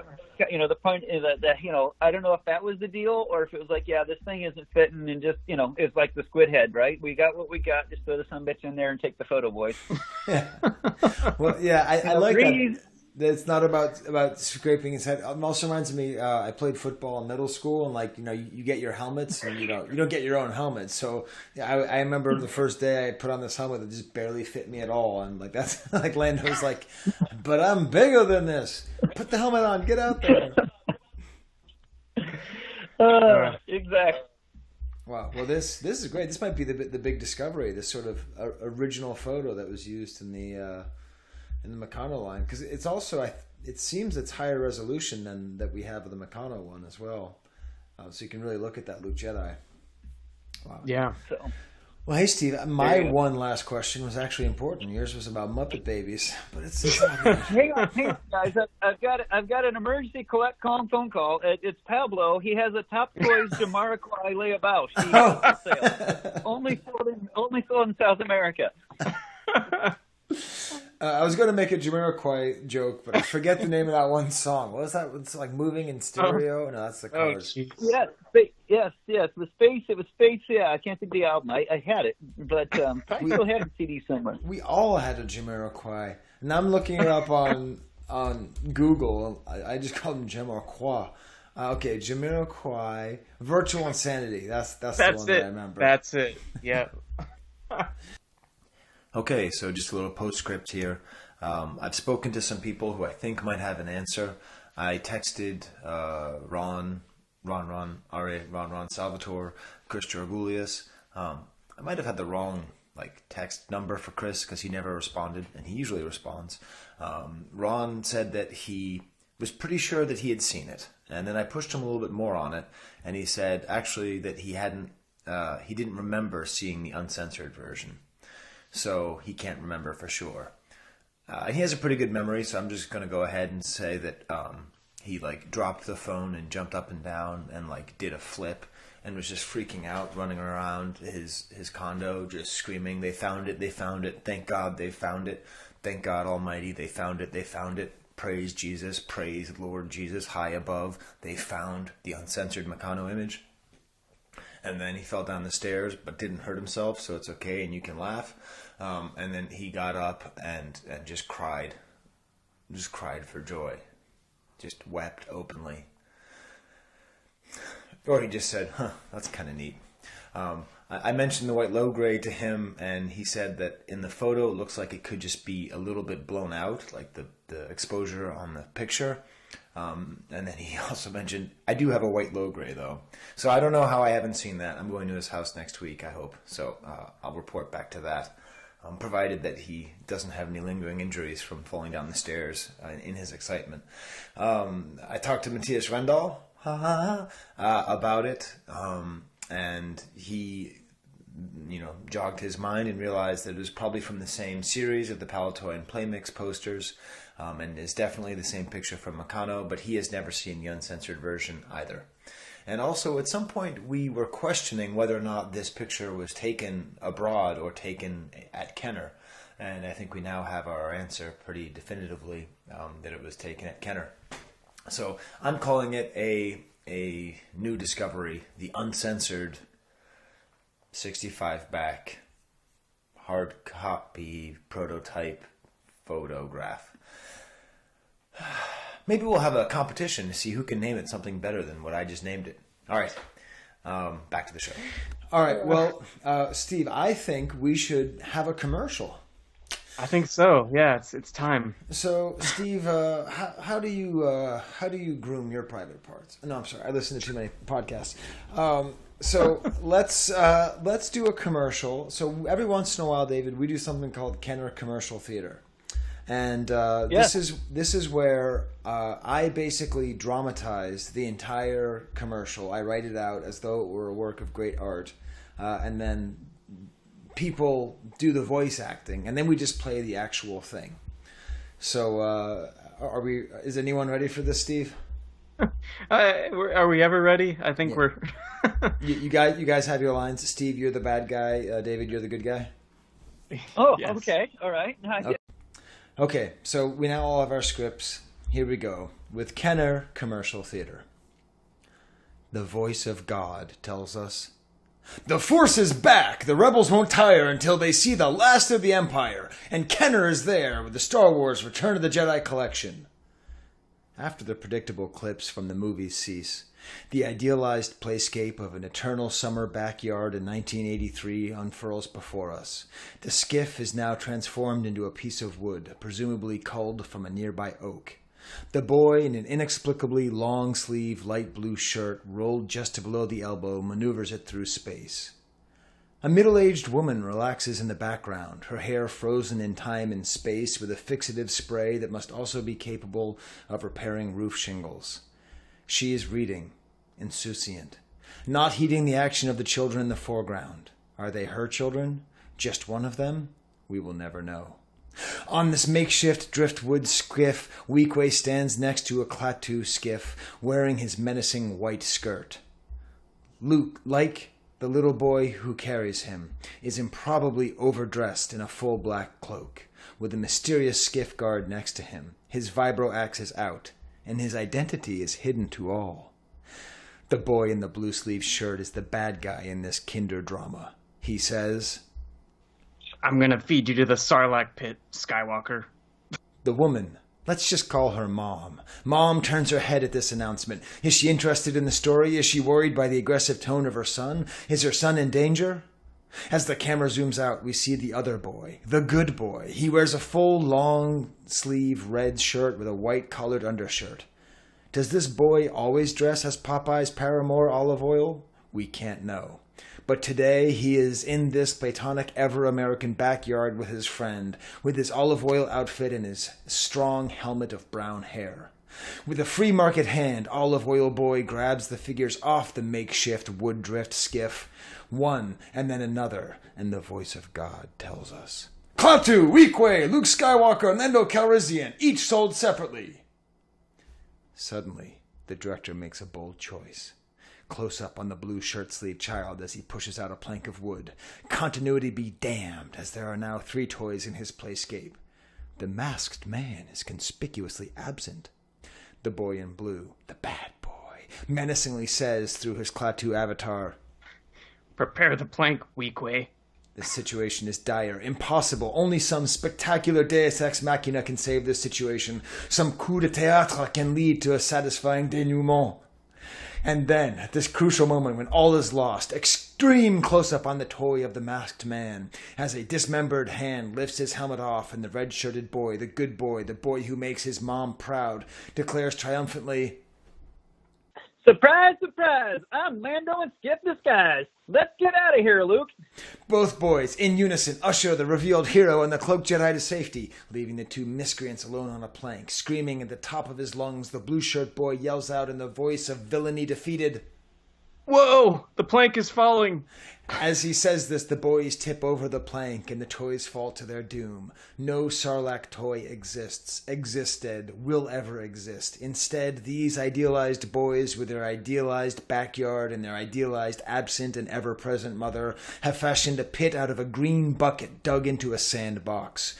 No teeth, no need. This is play. This is 1983. This is summer. This is always happening and has always happened. These two toys ever falling into this green bucket are as eternal and as unchanging as the sun, the tides, the Grand Canyon, human imagination, mom's hair when you were 8 years old, and the emotion of happiness. While all of this happens, in unison, both boys yell in the delight of false terror. Help! The voice of God comes back to say the same thing he has already said, this time with the boys gone, the toys alone against a black backdrop that is black as death. Klaatu, Weequay, Luke Skywalker, and Lando Calrissian action figures, each sold separately from Kenner's Star Wars Return of the Jedi collection. And scene. Wow.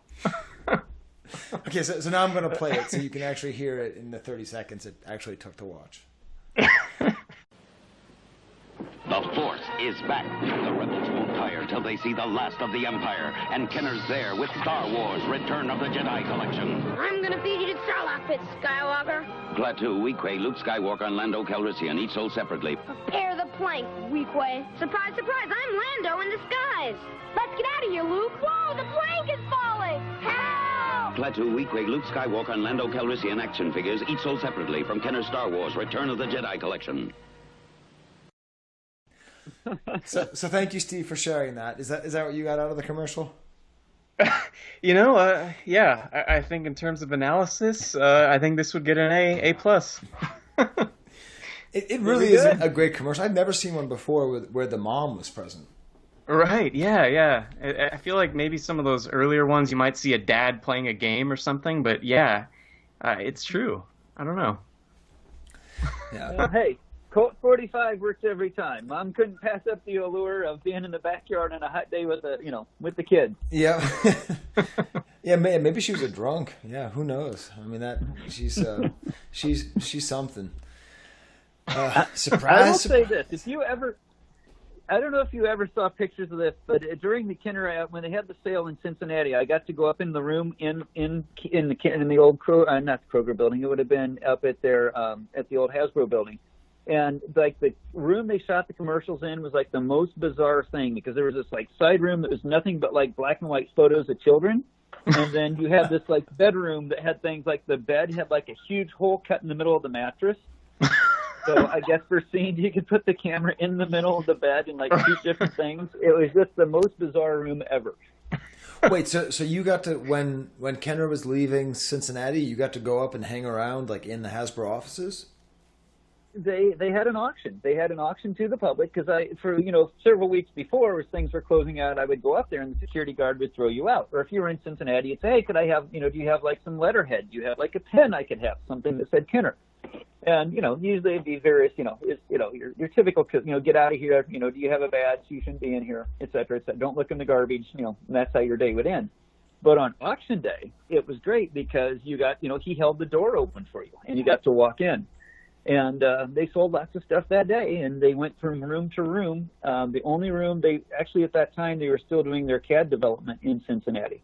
And one of the employees was nice enough to take me down and walk me through, and I got to see when they were doing CAD for, I'm trying to think what they had. He showed, it would have been the Starfighter, for Anakin Starfighter or whatever from Episode 1. Wow, so this is computer-assisted design, right? Mm-hmm. Right. Exactly. So that's where they would just basically, draw the item on a computer, and then you would kind of like little grains of sand would come across, and each layer would build itself up. Wow. So that was still being done there, so it was so expensive to set up, and they didn't move it at that time.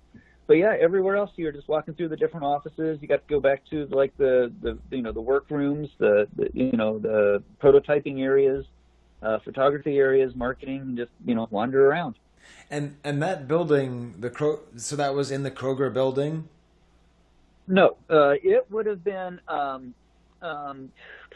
It's not too far from the casino today. If you go back into Cincinnati, it's there. I can't remember the name of the insurance company that's taken it over, but they had several. It was over. There's a art museum kind of over Fox News where Fox has their Cincinnati offices. It's down over in that area. Oh right, that's like KCPO, right? Like the Elsinore Place is the road. Right, Elsinore. Okay, right. So that was the Hasbro building, and it was the Kenner building beforehand.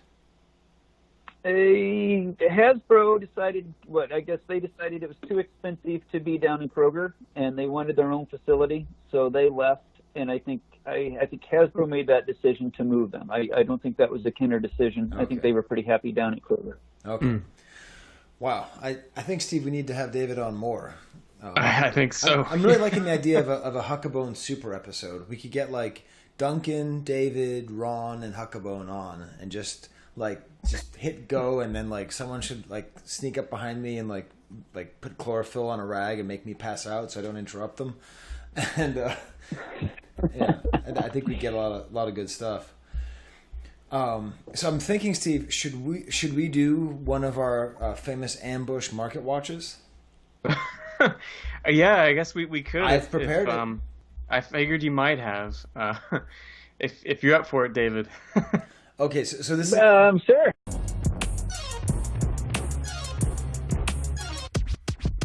$1 Vlix.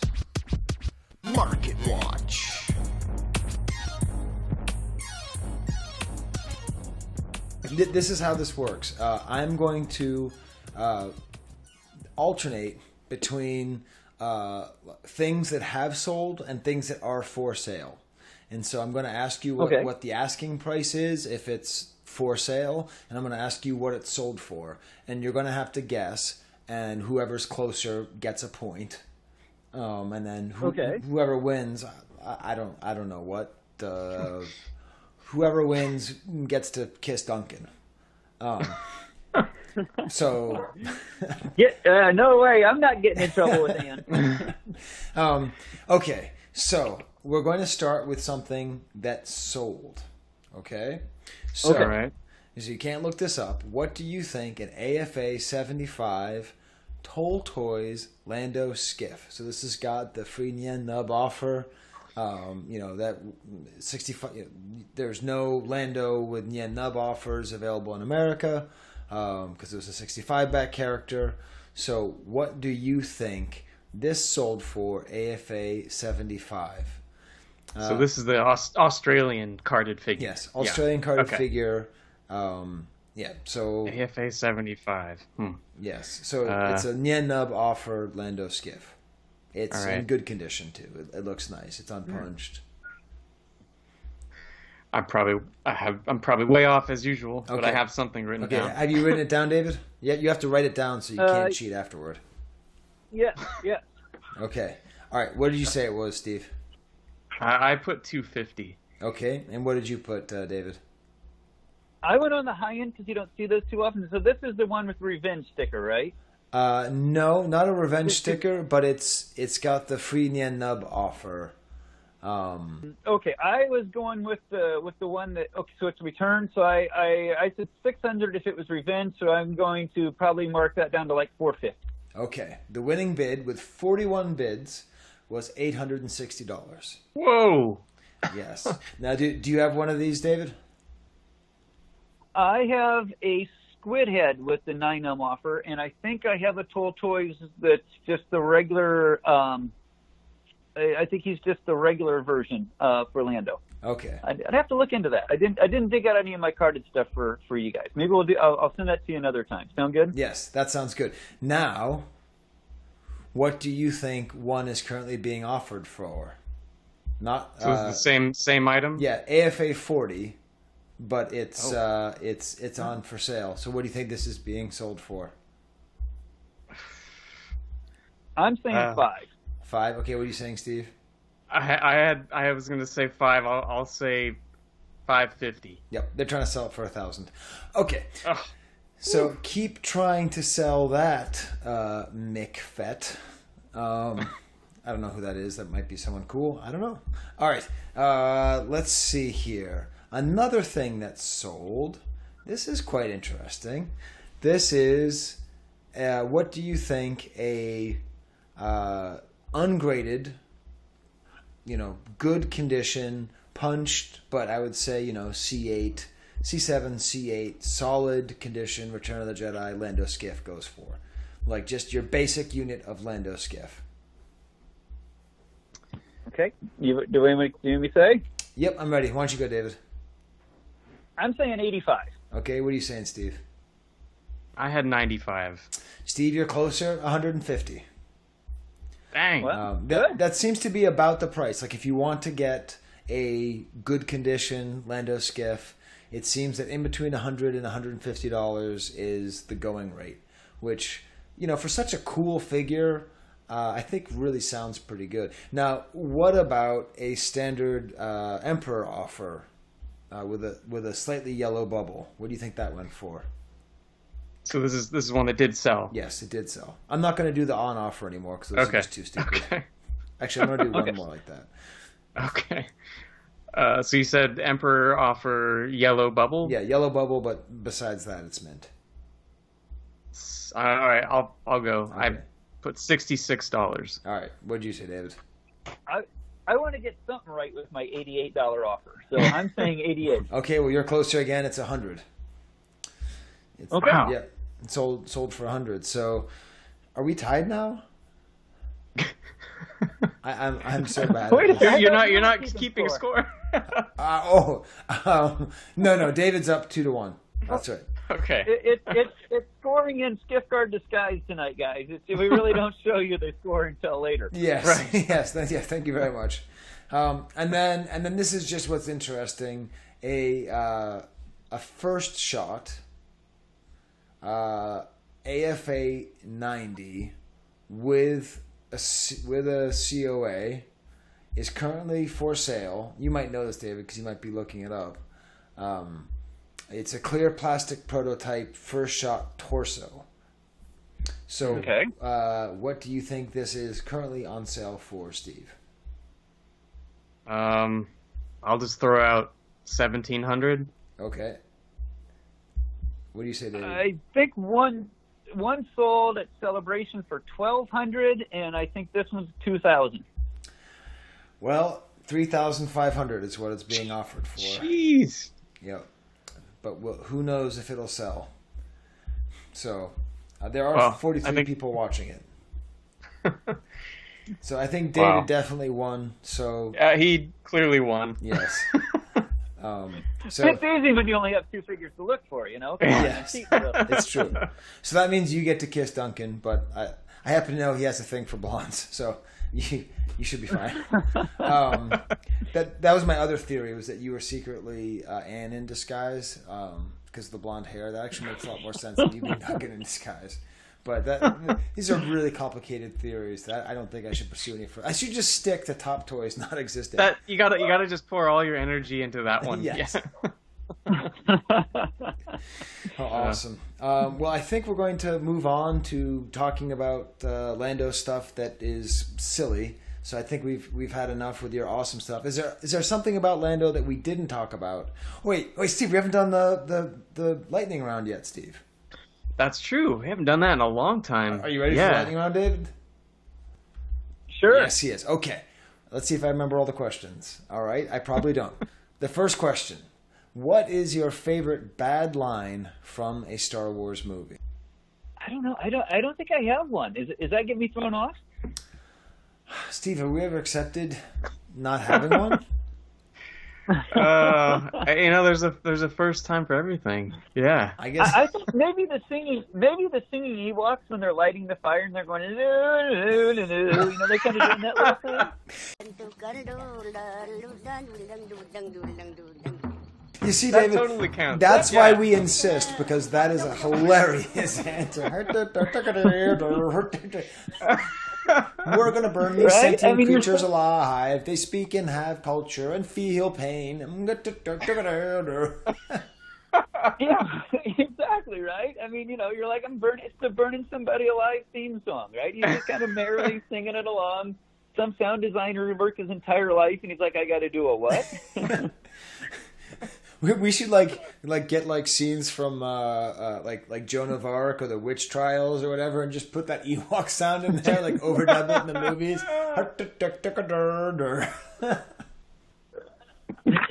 Well, you know that scene. It had to be like they're like, this is too hard for kids. We got to make this comical so children gotta lighten it up. Think they're being burned alive, right? Just a little bit, lighten it up. Yeah. Oh, man. All right, that is absolutely a great answer. Okay, I remember all there's 4 questions, Steve. How hard can it be? What is your Grail item? What's the thing you're most looking for? Oh gosh, I would like to get a painted hard copy from the U.S., a Kenner version for probably Lando, Skiff, or Lobot. So that's been out there for a long time. I was lucky though, and sort of it's not Star Wars, but for the longest time I wanted the Kenner bird. They did like a 12-inch Kenner Flex version of the mascot, and I picked that up about 2 or 3 weeks ago. Wow. So I was thrilled they had it. Okay, but as far as like things you're looking for your Star Wars run, you're saying a painted hard copy of either Lando or Lobot. Okay. Yep, that would be it. Not the photo art? I have the photo art for the Tri-Logo Lobot, so I'm happy with that. If the other one came around, I wouldn't turn it down. But, to have one, I'm happy. You don't have to be greedy. The second photo art for Lobot, I remember that was still for sale when I bought my Chewie second photo art. And I remember thinking that I should have got both of them. Because those were, all the photo arts like that wasn't considered awesome stuck around for a long time on Niheisel's sale list. So, yeah, you waited a while to get that, right? Yeah. Well, actually, I got it secondhand. For the longest time, there was like was it low gray? I think they had kind of this wild airbrush swoop in there. Yep. And then I think was Obi-Wan Kenobi there, and there was like Leia Hoth maybe for the Tri-Logo, and I think a couple of Ewoks. And you're right, they just kind of sat out there for the longest time. Yeah, people were like $2,000. No thanks. And I was at the point where I was like, I'm just going to break down and pull the trigger. And I don't even remember which one I was going to get now. And for some reason, I was working late, working in IT. We had like a job that was running at night, and I had to go watch it and just sit in an empty office room.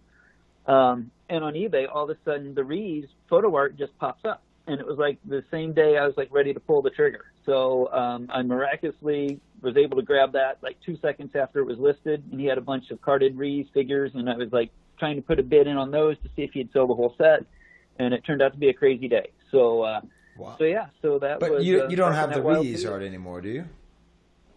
I let it go. That you talked about pieces that you haven't let go. Yeah. That pretty much paid for most of what I had in my collection, and didn't pass that one up. Because we talked about that photo art extensively on our Reeves episode. Okay, cool. So yeah, it was a neat piece. Okay, so that was your. Do you know where is the Lando photo art out there? Yes, it is. Okay. And it's the full. It's the full photo. It's not the not the 3/4 or not the close up that you saw on the U.S. card. All right. Okay. All right. And then if we don't say burning down anymore. If there was a tornado in Cincinnati that was poised to destroy every single thing you have in your collection except for one thing, what would be the one thing that you would save from the tornado's wrath? It would be a set of micro figures that are beat to heavens that probably wouldn't bring $2 on eBay. But my grandmother and I she was detrimental in letting me collect and get things and having the patience to go to like all the stores to find things as they came out.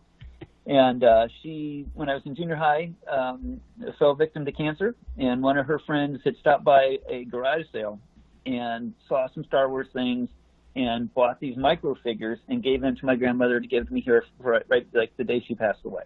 Wow. So that is a Star Wars item I couldn't let go. Wow, that's amazing, because that's a lot of people say childhood figures and it's sentimental for like memories of playing, but that's such a really strong family memory. Wow. And do you even display those, or do you just kind of keep them near, or? No, they came in this kind of cheesy 70s brown leather jewelry box. And that's what she bought them in that day, and she kind of thought it was a cute box. She probably bought it that same day and said, "Oh, instead of packing it or wrapping it, I can give them, give them this so it's in a package." And they just always kind of stayed in there, and they've got a permanent spot in my collector shelf. Wow, that's great. Okay, so we've asked you all the easy questions now, David. It doesn't sound like we did, but we did, because the hardest question is one which I can always edit out any space and time that it takes for you to think about the answer. But if you were a vintage Star Wars item, not necessarily a toy, any vintage Star Wars memorabilia, what would you be? Not what do you want to be, not what's your favorite thing, but like you as existing as a person, your personality, if it could be summed up in one Star Wars vintage item, what would it be and why? I secretly wanted to be the Takara lightsaber that had like the color changing, color changing slides in it. Okay. So, you could be emotional when you beat your sister to get her out of your room. Okay. I mean, that's not really my personality though. Okay. That would be kind of fun for the day. Okay, but that's your aspiration. That's fine. You can have an aspirational item too. That's good. That's kind of like you have kind of your alter ego. Yeah. You're kind of like, ooh, someday that would be fun to do. Maybe we should start asking that, Steve. That's fun. Like what is your because my aspirational Star Wars item is a Boba Fett figure. Like, I'm obviously as cool as this guy, but obviously not.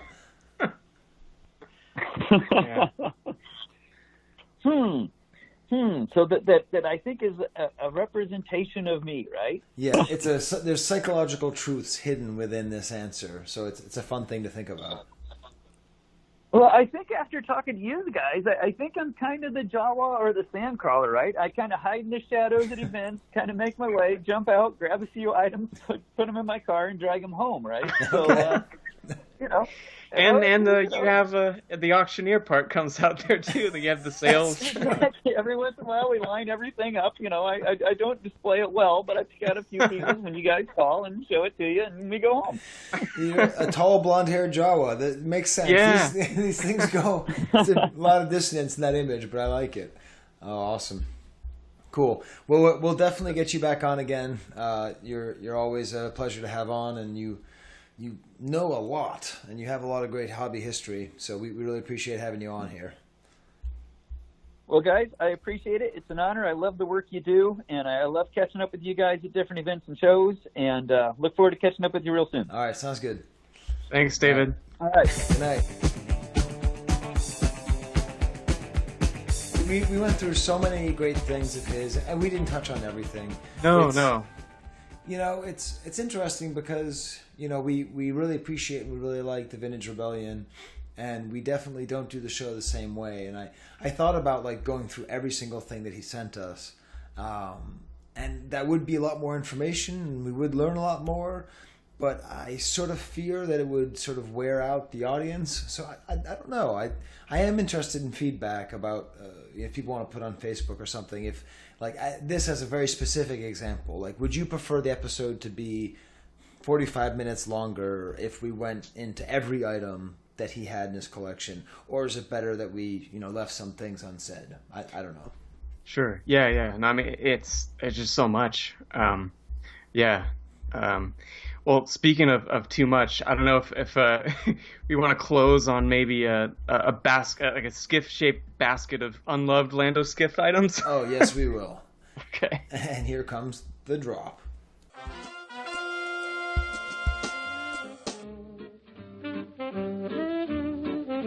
You don't hate, only the unloved hate. The unloved and the unnatural. The unloved and the unnatural. Okay. All right, Steve. So you've got these grouped into the good, the bad, and the ugly. Yeah. So what is good, Steve? All right. So I went with these the set of Italian Return of the Jedi stickers for the good.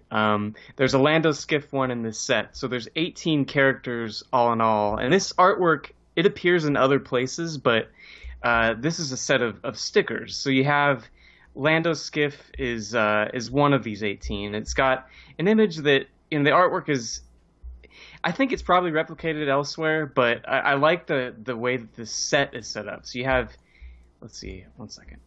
Yeah, it seems to be like standard Kenner Return of the Jedi line art, but what they've done is they've put a sort of circle behind it with a solid color, and they have the line art bursting out of that solid color. So as an example, it's your standard picture of Vader with his arms crossed that you see like on the roller skates, you know? Exactly. But they frame it in such a way that it's really dynamic because it breaks out of this frame.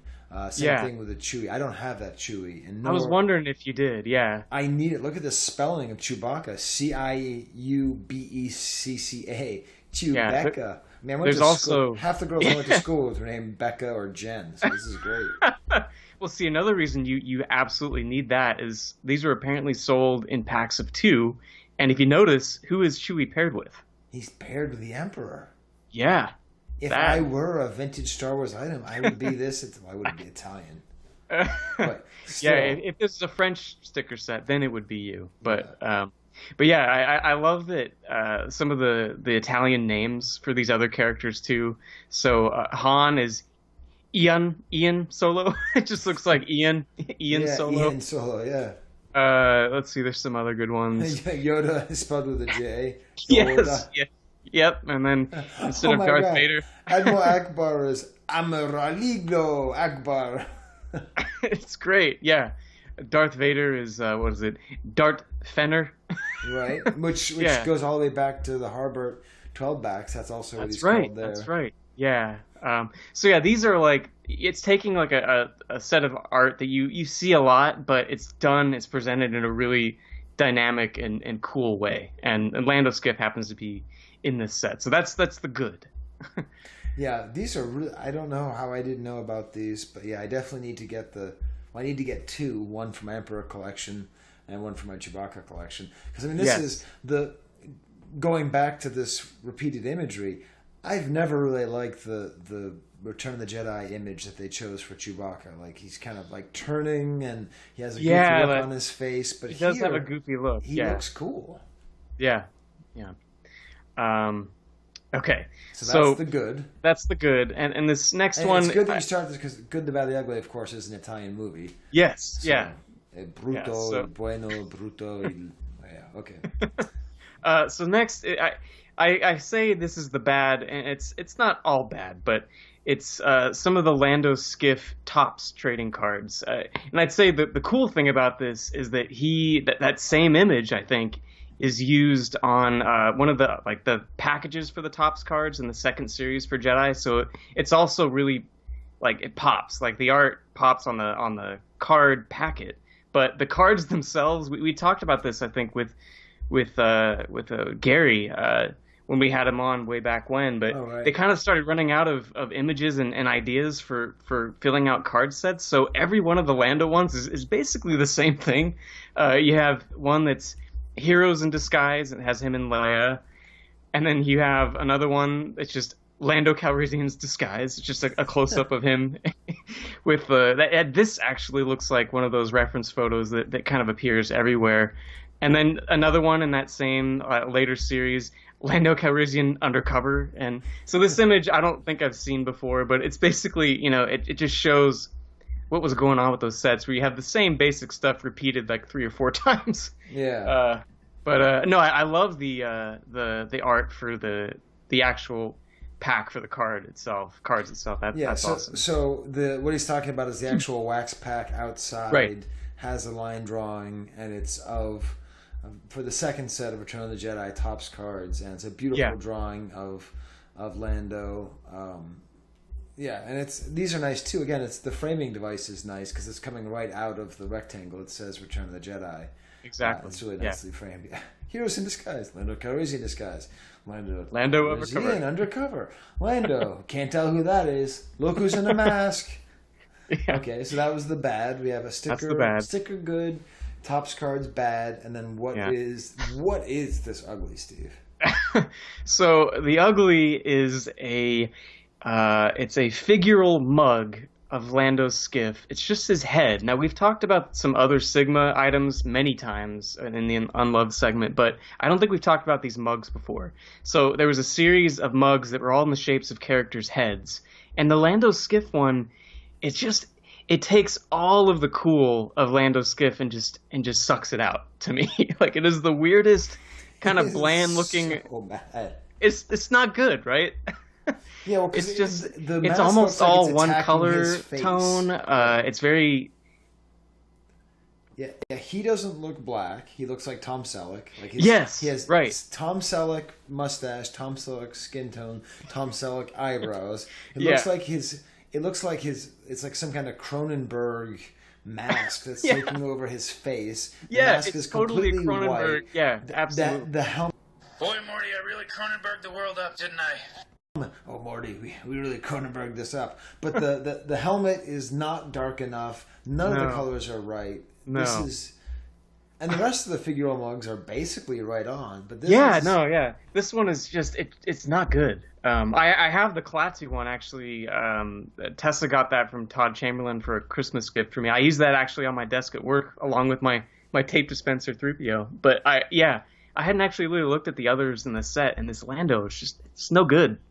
Especially when you compare it to the Gamorrean Guard, which is absolutely solid, and the Bib Fortuna, which is horrifying. The human ones are a little rough if you look at the others, but the Lando skiff, it totally it kills the vibe of the character for me. But the nice thing is that we have so much unloved items with Jedi figures just because they over-marketed the crap out of that movie. So everything, like we have Klaatu unloved items we have to choose, and that's you did the good, the bad, the ugly, and then the fun.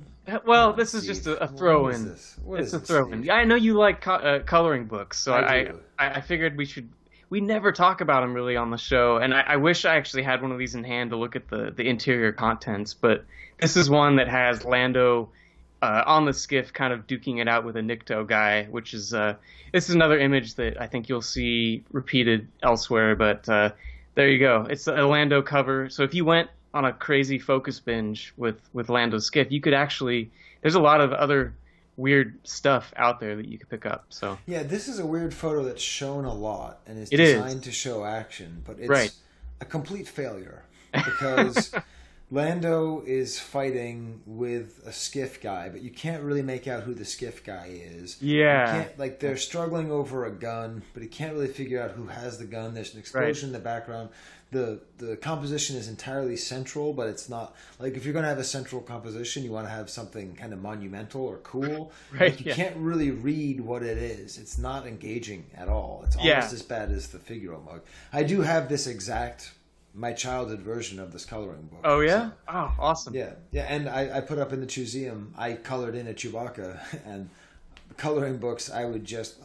Basically, I did it like I was a dog. Like, you know the way like some dogs, urinate, and then after they're done urinating, they just like urinate enough to mark their territory. That was how I would do coloring books. I would just like get to a page and there'd be nothing on it. I'd do like 3 scribbles and then I'd go to the next page, like just making sure that like I'm not going to take the effort to make it look good, but no one else is going to. But it's yours. It is yours. My page. Yeah. That's funny. Yeah. Well, there you go. A skiff full of unloved Lando skiff. Yeah. Was that a whole episode about Lando skiff? I think we did it.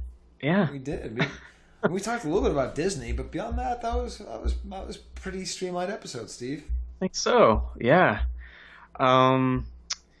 Yeah. So I thought one last thing. We haven't done real feedback in a while, but I don't know if you saw the nice email that Brisbane sent us a little while back. Which brings me to another question, Steve. Yes. Do we need new Market Watch people? I don't think that's necessarily the case. I think that after sounded really menacing. I didn't mean it that way. No, you need to take back the menacing angle a little bit. Yeah. No, I'm not saying. What I'm saying is that because I know Pete's been super busy and he hasn't been able to do them in a while. But he goes super hard when he does stuff. So maybe we just need to tell him he doesn't have to do it so well. I know that Brisbane Mike has been super busy and hasn't been able to do it for almost a year. It's been a while. Yeah. So I don't know if we should have backup people, because when I do it sucks. Well, it doesn't suck, but it's not. No. Well, I think, and I had talked with Mike about this. I think the thing that was kind of becoming a bit of a struggle with his angle is that, he was doing the character of the month, and it was becoming a thing where all the items were pretty similar and pretty similar in price. And we thought, he had proposed this idea a while back that when we get towards the end of the 65 back characters, to do kind of like a medley market watch that highlights a bunch of the 65 back run as kind of like a way to end that series. And it sounds like he's still up for doing that. And I mean, I think it'd be awesome if he even came on the show to do it too. Yeah. If we can wrangle him in, that'd be great. But yeah, he sent us this great email, kind of catching up and letting us know that he's still listening, and he's a bit behind, but he's still out there. Awesome. I wasn't trying to give up on him. I'm sorry. No. That wasn't what I was saying. I was just trying to. Yeah. Oh yeah. Yeah. Because he was saying how when he last left off, I had a girlfriend. Yeah, and it ended married amicably, and now I'm married, and yeah, that's really funny. It's one of those weird times that happens a lot where we're like seeing our lives and time pass through this podcast. It's like talking about weird Return of the Jedi figures, and that somehow quantifies time for us. Right. Yeah. Yeah. Yeah. My dad asked me this morning, how's married life treating you? You got into a fight yet? It's like, well, the nice thing about getting married in your middle age is you don't have to be an adolescent marrying an adolescent, which is what you do when you marry in your 20s. So, no, I think we're fine. But yeah, it was funny. Yeah. Well, yeah, I don't know. I think that's all I had. I don't know if you had anything else. No, it's good. I am just excited to be back at the show. I think it's good. Oh, damn it. See, there is something more I was going to do. Oh, thank you for reminding me. Every once in a while, Michael Havens asks me if we're all good. And the answer is always we're all good, because I'm all good with him. But we have been talking about having him on the show and maybe giving him some time to promote his Imperial Commissary Comic-Con. Yeah. Whatever it's called. And that's coming up like next month, right? Yeah. He asked me to call him. And so I said, okay, should I call you or should I call you and record it? So I think I'm going to call him and record it. And we're going to pull a Mark Maron, what WTF and hash out our business and make sure we're all set. Because I don't, I really don't think that we presented the Imperial Commissary negatively in our episode 2 episodes ago. But maybe we did. So if I have a conversation with him, I will drop it in right here. Lock the gate!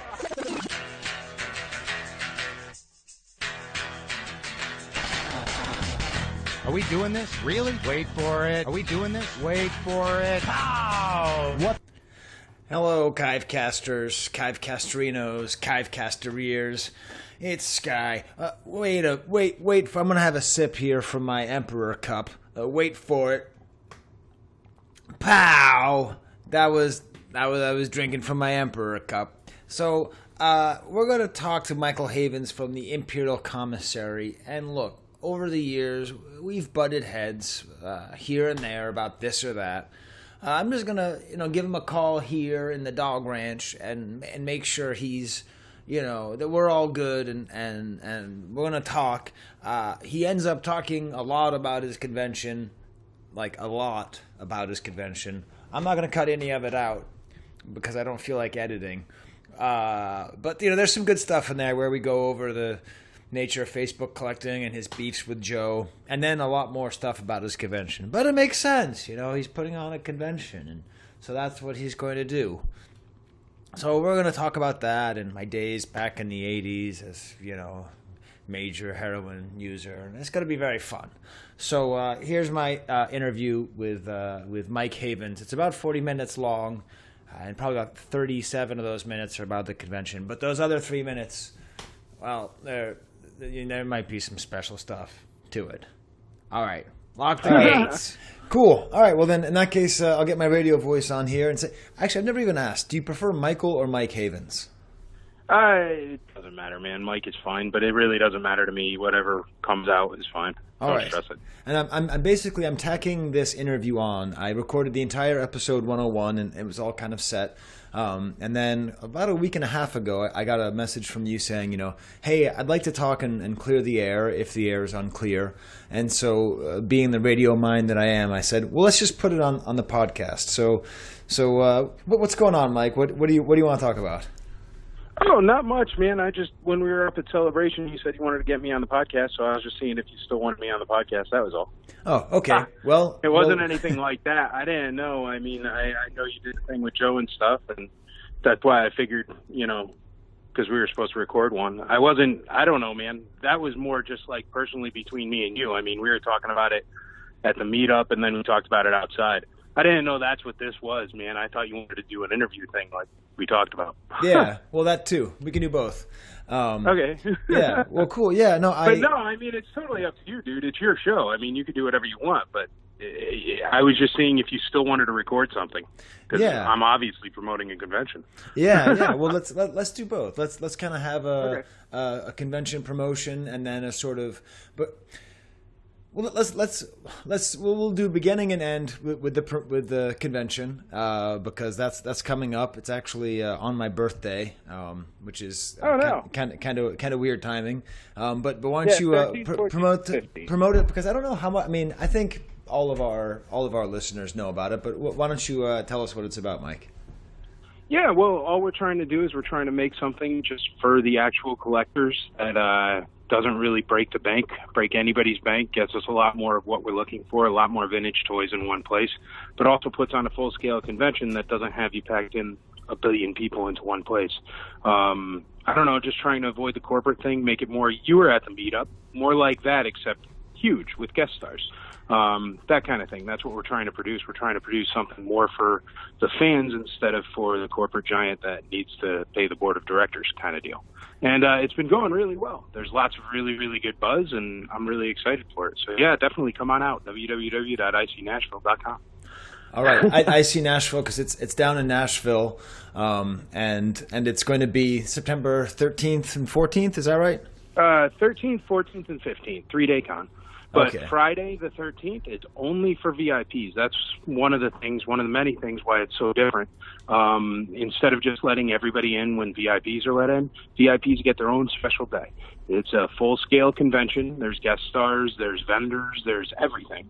And you get to enjoy it with just a very few people. The tickets are limited to 350 tickets of those. So you really get to walk around a whole full, huge-scale convention without anybody else. It's very like a really good private show on Friday. Right. And there's special events and stuff like that too. And then as far as listeners to the show would like, last time you had, I think, Ron, Chris, and Todd give a talk. Who are the Chive Cast regulars who people can see down there? Oh yeah, they're all coming again. Ron, Chris is coming. Brian Rochefel's coming. Daryl's coming. So they're doing a Rocket Fett panel. There's lots of actually new information about rocket firing fets that's going to come out at the con with a new panel. Jim Swearingen will be there. Kim Simmons, Timothy Zahn. Who else is on the Chive Cast? Let me think. You should be there. I think your partner in crime there is coming. Yeah. It really is just the timing of things is just for me. It's always just because it's your birthday. Yeah. I'll buy you a cake, Skye. Come on down. Well, easy peasy. I think what I'll have to do, I'll have to just try to sort of prioritize it. It's just the proximity to the beginning of the school year too. I just end up like not being able to do anything that I can't just like drive to or think about. But it doesn't matter whether or not I'm there. I mean, you have enough. Well, no, you know what? That's okay, man. Because next year, some of the big conventions move their dates around, and they came pretty close to our normal date. Right. So there's a good chance we're going to have to switch the dates. You might get lucky next year. Okay, yeah. It won't be anywhere near your birthday, maybe. We're going to see how it works out. Cool. Well, good. Well, then let's get to the other stuff. So so the episode 99. We talked a fair amount about you without having you on, And I sort of want you to know that that's mainly because, you know, I know Joe and I love Joe, but he's not the master of self-control when it comes to talking about you or with you. So it wasn't so much that I didn't want you on because I didn't think you should be on. It was more that, like, I just know that I didn't want to go off the rails with Joe. So, like, that was that idea. So as far as, and I've told Joe this, as far as I'm concerned, with that kind of fight between the two of you, I think you basically play fair, and I don't think that he does.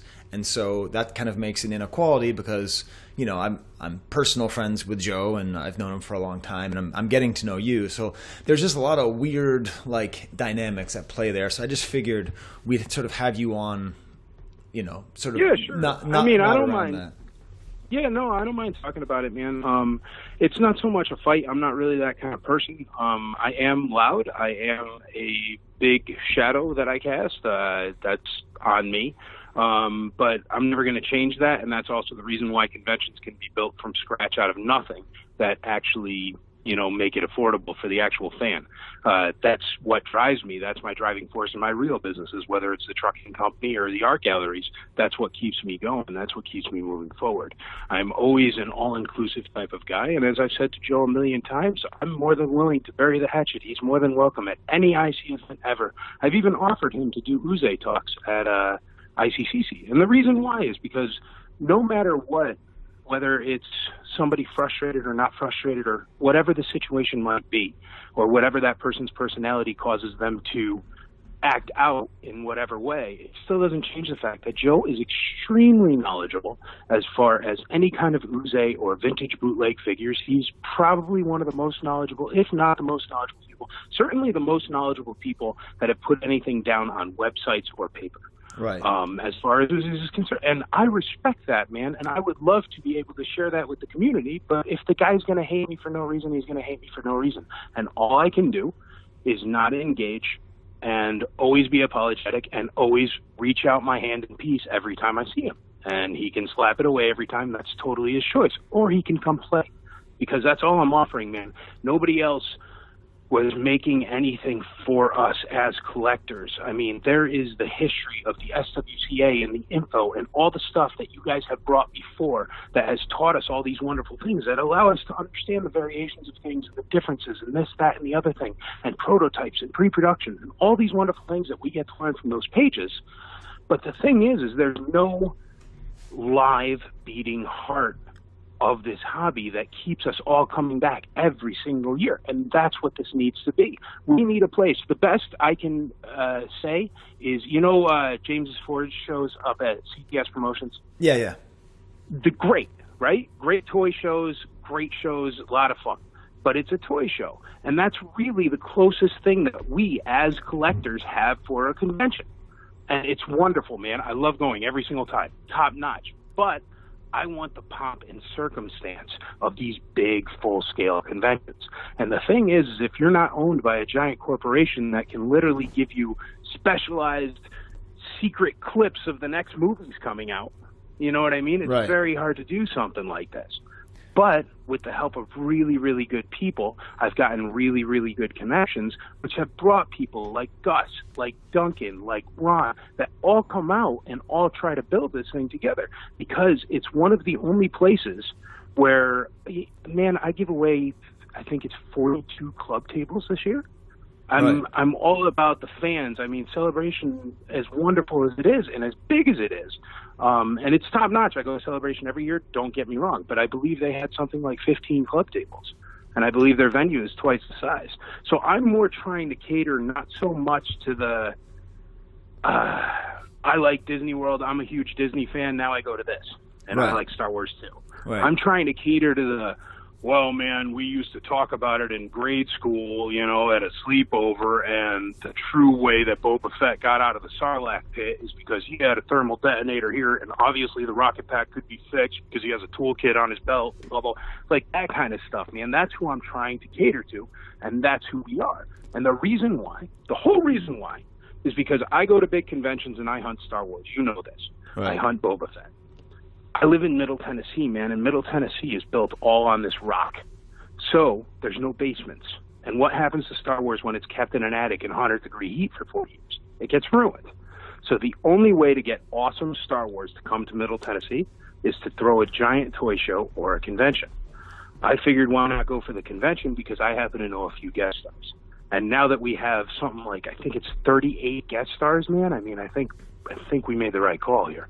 Right. Because, you know, it's really taken off, and everybody's excited. And I got Yak Face coming and making patches, man. I mean, it's awesome. I'm fired up, you know? Now, sort of a little bit to the side. So, after the 99th episode, like you spoke to me and you sort of said that you felt like it was kind of a hatchet job on you, and I got the sense that you took the open letter as sort of an attack on you. And this is something I sort of want to talk about a little bit.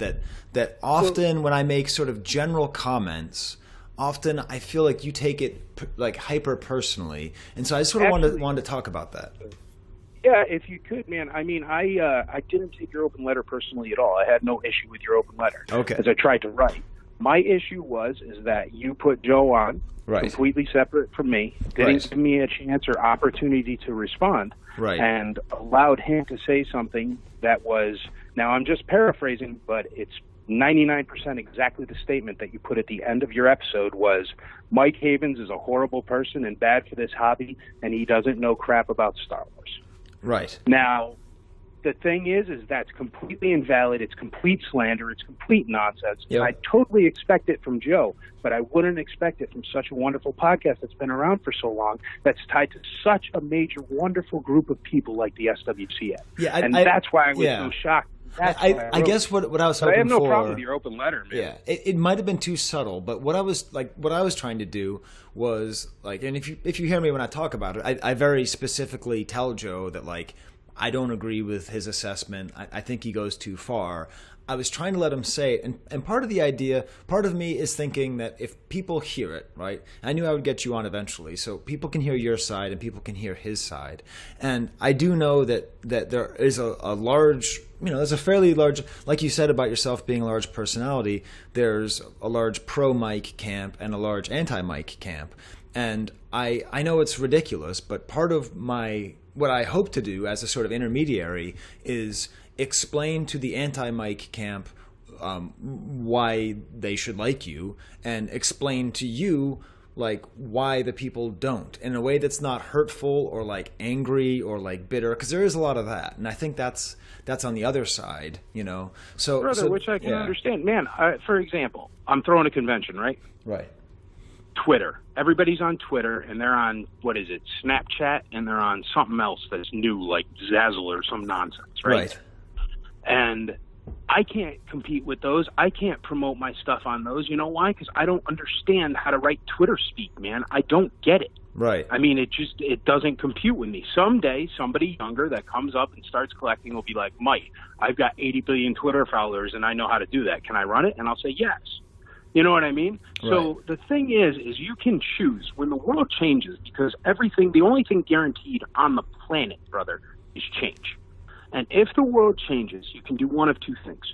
You can adapt and make that change work for you, or you can stomp your feet and crawl into your hole and yell at every single person that happens to step foot on your lawn.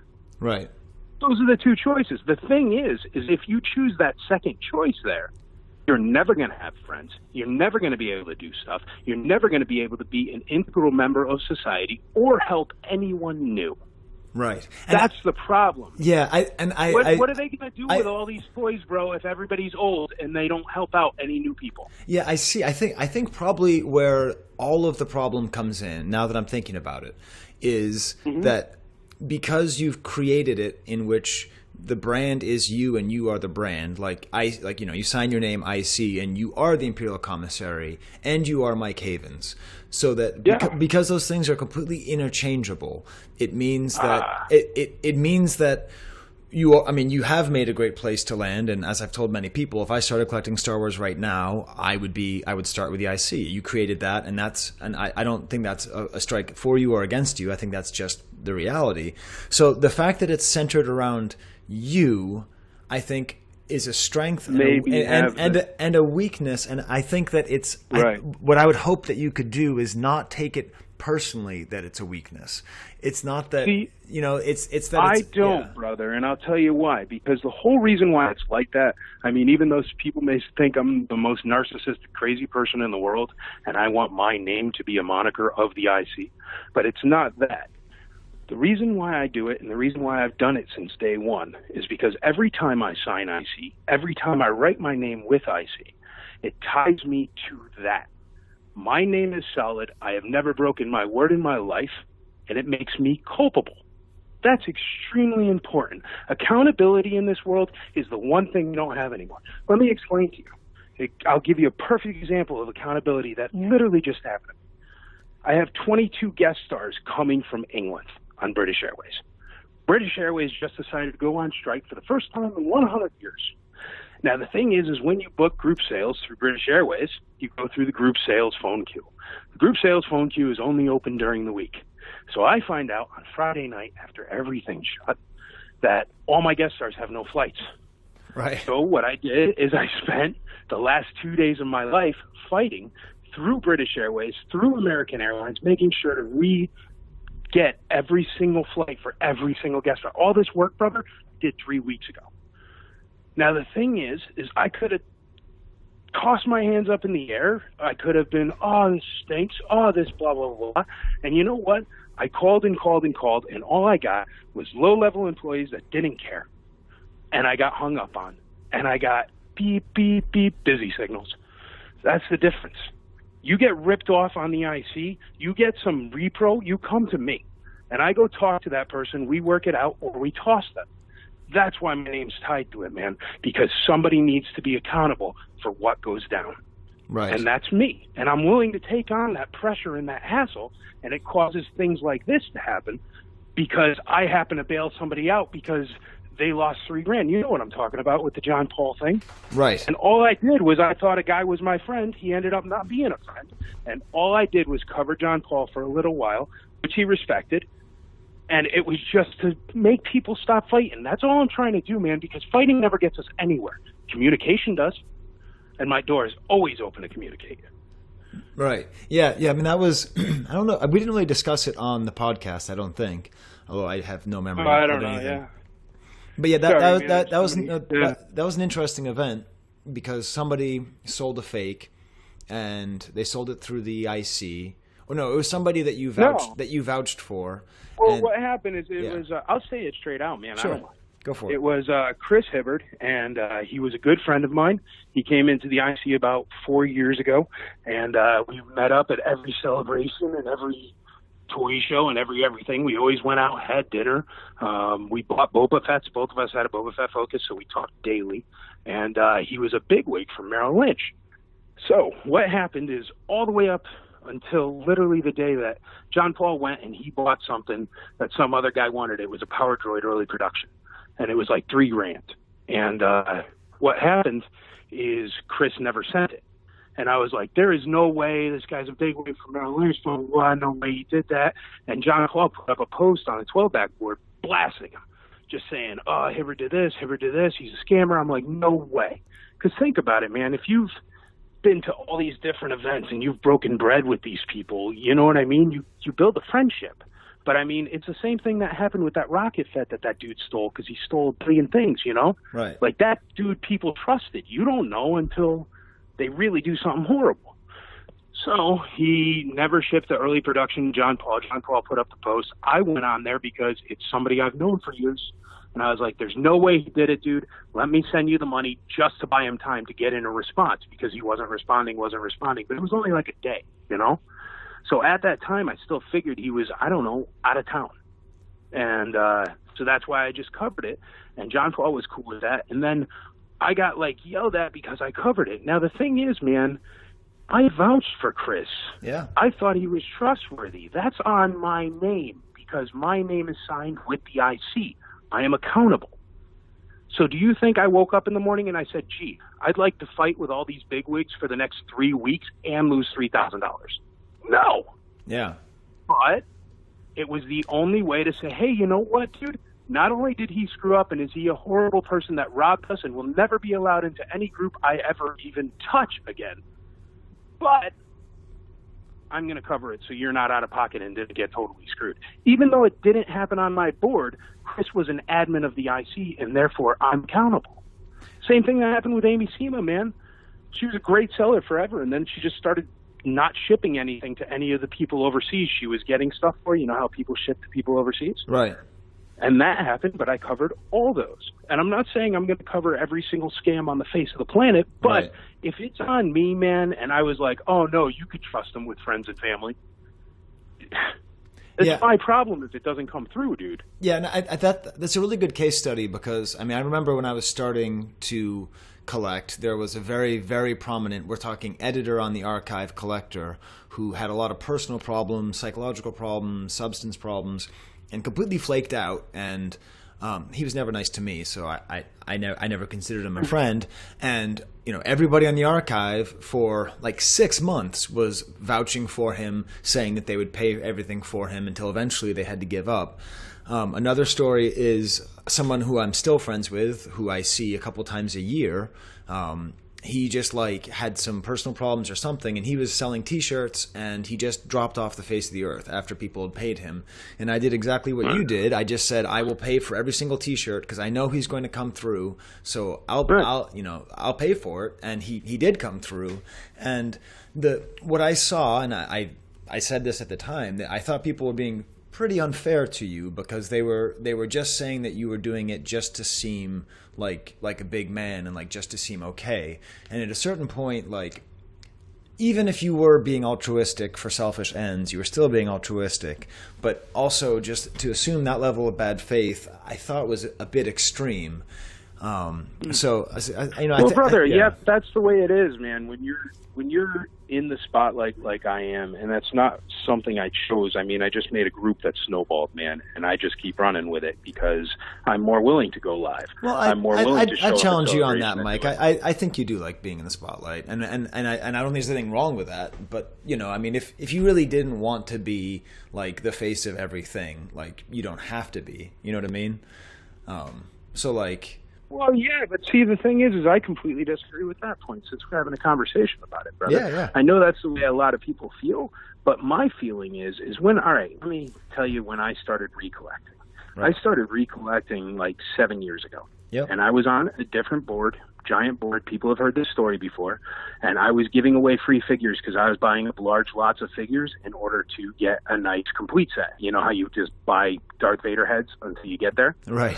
And what I was doing is I was just giving away the extras in the Who Am I contest. I would zoom in, change the picture to black and white, say Who Am I, and it was on the big Star Wars board. And then everybody would guess. Whoever guessed first got the figure for free on me. People started trolling me on those posts, and obviously it's not controlled because it's an open group and they don't care who's in there. But people started trolling me on those posts saying I was trying to data mine people's addresses in order to find out who had collections to rob them. Okay. Every time I started posting that. So I said, you know what? Screw it. I'll start my own board. I'll go over here. Opened up the IC, man. I never thought it was going to have over 500 people. In real life, I have a trucking company. The thing is it was an injustice that I was mad at. So I started my own group and said, I'm still going to give away my figures. You can't stop me because I started my own group. People hated that. Oh, you made the same group. You made the same group. You know what? It's not the same group because you're not allowed to cuss people out. You're not allowed to harass them. I don't care who you are, from an admin to Steve Sansweet. You can't cuss somebody out on the IC. I'll kick you. It's just the way it is. Any of the admin team will. It's the rules. And since there was no place like that, that's all I wanted to create, man, because when I play Star Wars, it is not because I am living in a basement and dying for drama in my day-to-day life. I play Star Wars because I run high-level businesses that are extremely difficult and stressful, and it allows me to have free time that I enjoy that can remind me what it was like to be a kid. That's priceless to me, man. And people are in these things for different reasons. That's why I'm in this. Nobody else was doing it, man. Nobody else was making a nicey. It used to be called the Lovey-Dovey Group. Do you remember that? No, I don't. I was so late to the Facebook game that, I mean, there's like entire like couple years of the Chive Cast where you can hear me like, you know, I didn't know who you were. I didn't know who Ross was. Like, I was even totally if you go late. back to Rebel Scum, man, which is a wonderful board and more information than you could ever hope to ingest in an entire lifetime, which is wonderful. But didn't people used to really rip on people really, really hard on that board, man? Like a lot. You know, sometimes it was moderated. Okay, but yeah. Have you been on any other Star Wars group ever that doesn't allow people to cuss each other out? Yeah, I guess not. I mean, That's what I built, man. I built something completely different, and people didn't get that, and some people didn't, and some people did. If you want to come play Star Wars toys, come to the group. If you want to fight and cause drama and hate on people because they got something before you or after you, or because you just don't like the way they talk, then go somewhere else. So that's why I started the IC Man, the IC Snowballs. And then I started doing meetups because people were like, oh, you're going to be here? Let's meet up. Those meetups started with 5 people, 10 people, 20 people. And then you saw the one at Celebration. There were 250, 300 people in that room, man. Yeah. The thing snowballed, so I decided to make a con, which is essentially just an IC meetup on a grand scale that happens to be right near my house. And I decided to do that when I was sitting at a convention with a $750 VIP badge around my neck, $750 VIP badge around Andrea's neck, my wife, and we're sitting there, and I'm sitting over a plate of orange chicken I wouldn't feed, like, my worst enemy, dude, and it was like $20, and I got an $8 Coke in my hand, and I was ticked off. There was nothing but one table in this place, one couch, and a tepid water cooler in the corner, and that is $1,500 worth of VIP. So I was sitting there with my wife, and Dave O'Brien happened to be there as well, and I said, that's it. I can do this better. I can do it a lot cheaper. I can give people free stuff. I can make it a nice experience. You can come to this convention, man, for under $200 with free parking. Yeah, through the door, and eat all you want. I ended up with a lot of the surplus fanny packs, which if you're making different colors this year, I'm pretty excited about. No, I will never make fanny packs again, bro. I got like 500 of those, and literally like 17 sold. Nobody wants fanny packs but you. well, then in that case, maybe we could have a thing, you know, at the next archive party or something, where we could have a competition for how many fanny packs can you wear at once. I love it. You know, just bring them all there. A box full of them, dude, for sure. Yeah. Yeah.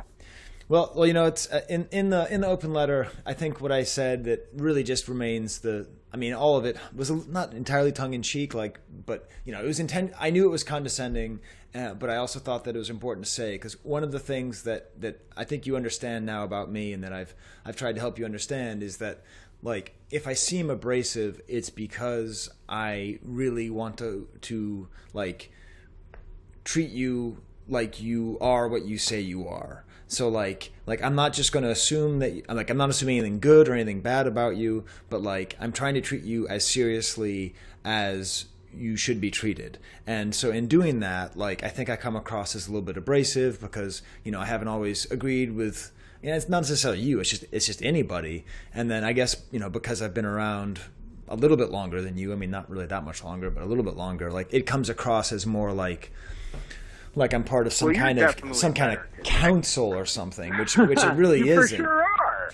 But yeah, I don't know though, because I mean. But that's wonderful. See, here's the thing, dude. Is okay. You remember how you were saying before you got onto Facebook, you really didn't love the whole Facebook thing, and you kind of gave us grief, and we're like, oh, we don't know who you are, and you're nothing, or something. Right. Vaguely like that. Yeah, basically. The thing is, dude, is what's happened over the years. Over the years, it's gone through, I don't like that guy, he's doing something weird, to, well, maybe he's not that bad, to, well, maybe I'll have him on the Chive Cast a couple years ago with his Collector's Galaxy podcast with those other guys, and we'll do a mashup, which was, what was it? We did Crunchy. Remember Crunchy? Yes, I do. Yeah.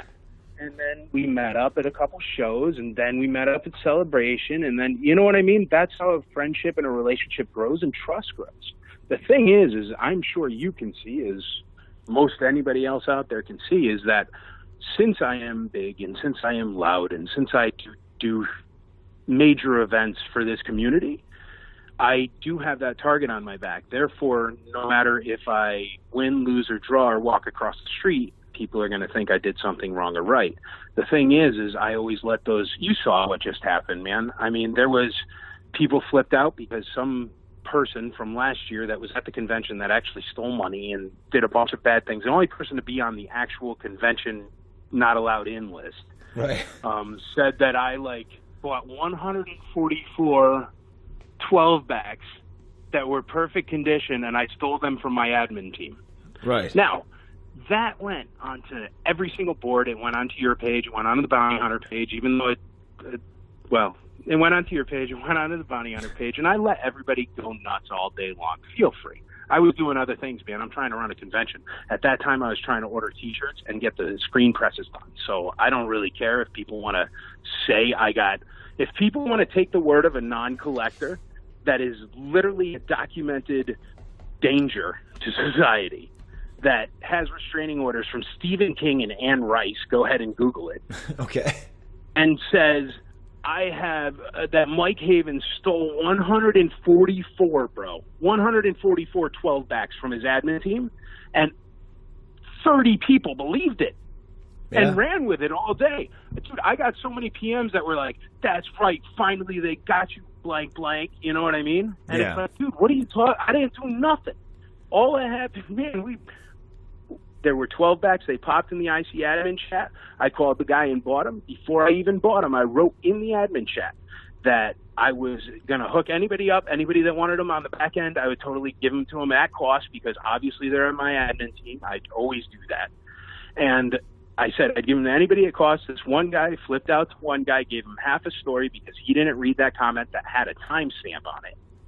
And then it all went from there. And that's what happens when you start a wildfire with gasoline. Whether it's real or not, or truth or fact or fiction, if you start a wildfire, that's what happens. And so I let you guys get it all, not you guys. Well, brother, I got to say, you left it up on your page, and your page is supposed to be what, satire? So you're referring to the mock page. Days. Right. So, I don't know if you'll ever really understand. Board on me, and I don't really understand that. But okay, so the mock page and its relationship to you is very difficult because I do actually admin it whenever I feel like there are personal attacks on you. However, so when a non-collector writes up a thing like that and tries to slander me in a 400-word post with cussing and body shaming, doesn't fall under delete. Okay, so this is the thing. That guy who keeps on attacking you makes you look really, really good.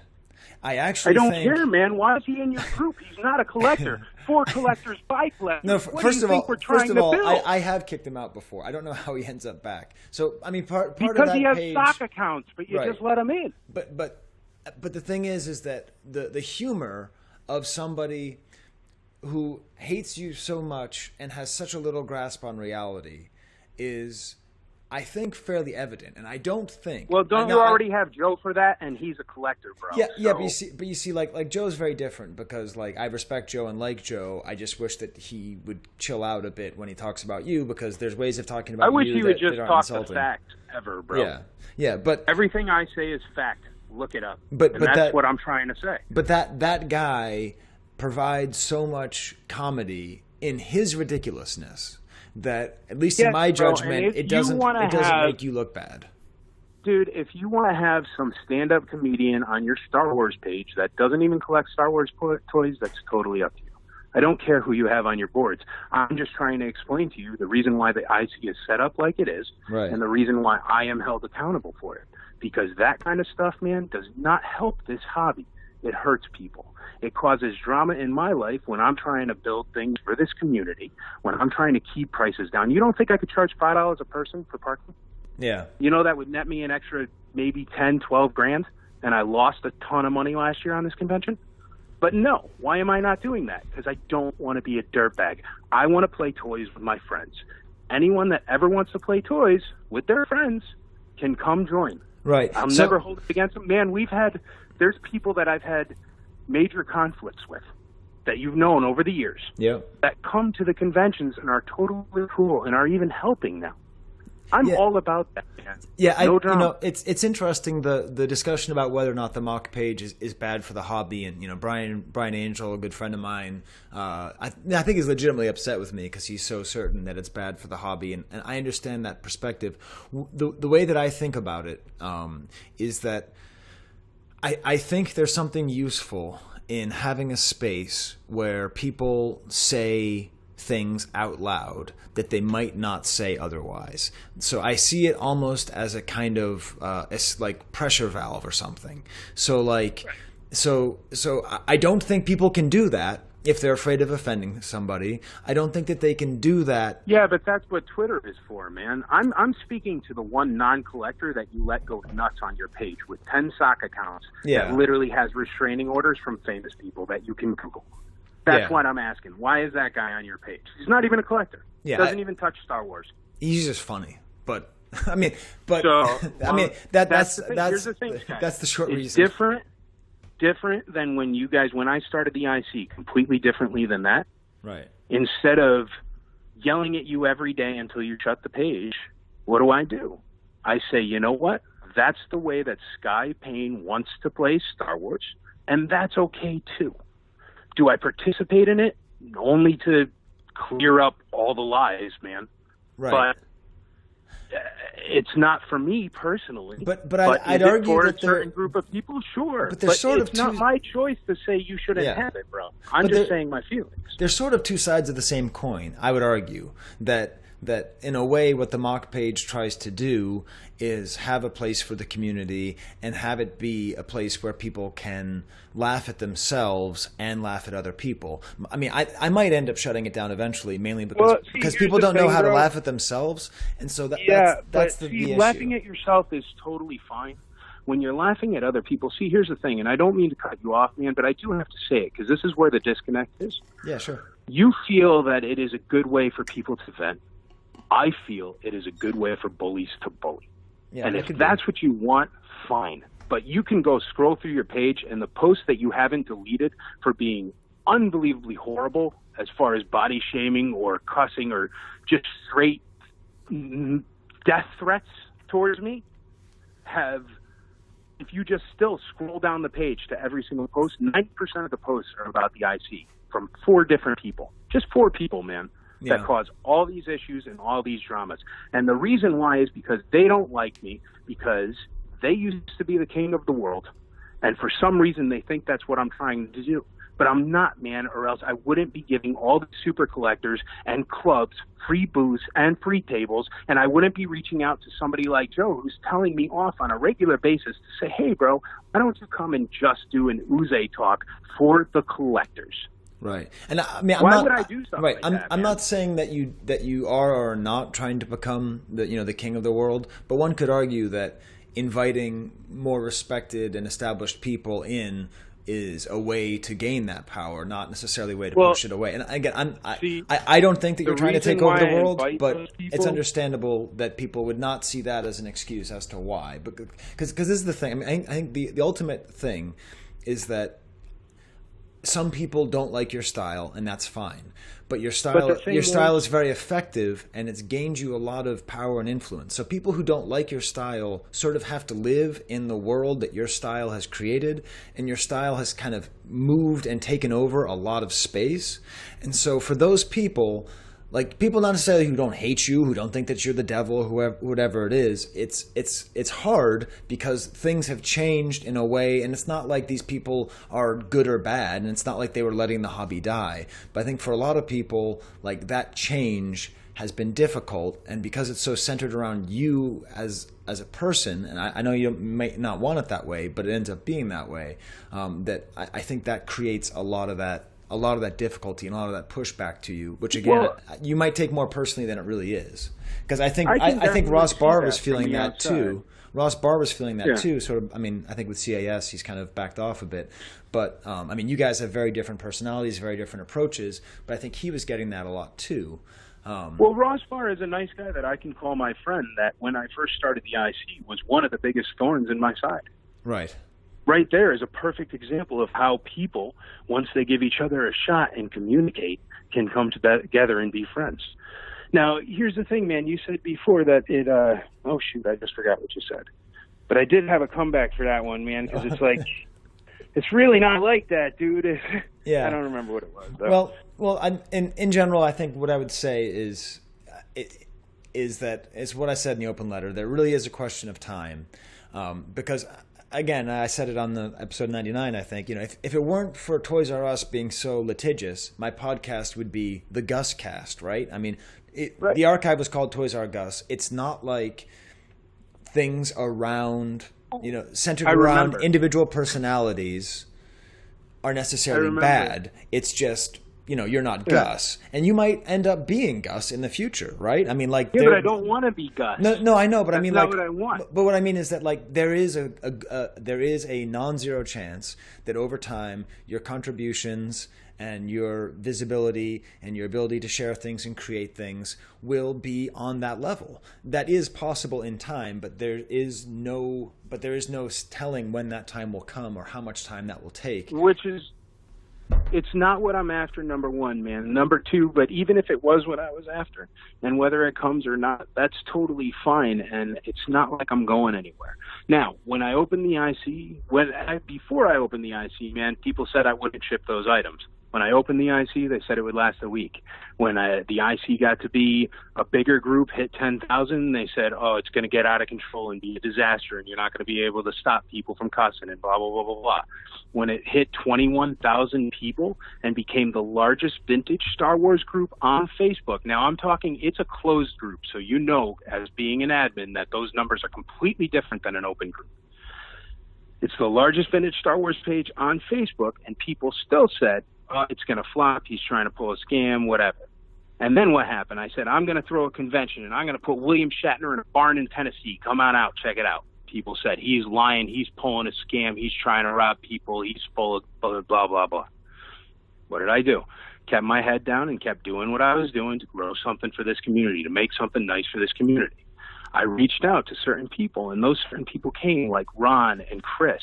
And now I know you said, well, that's a good way to bring legitimacy or to gain legitimacy.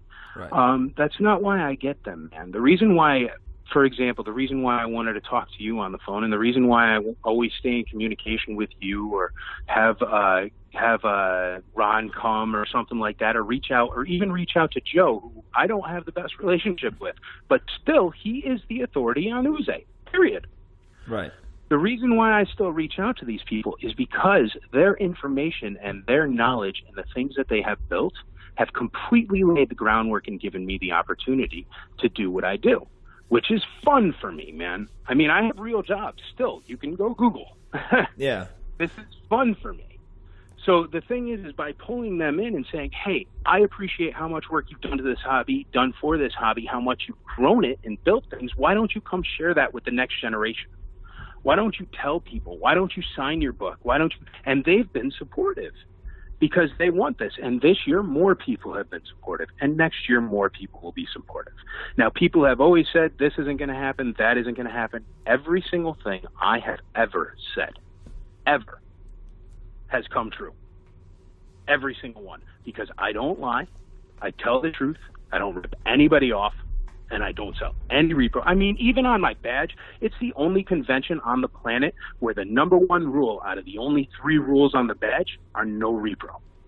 Right. You know what I'm saying? There's rules. Does that lose me money?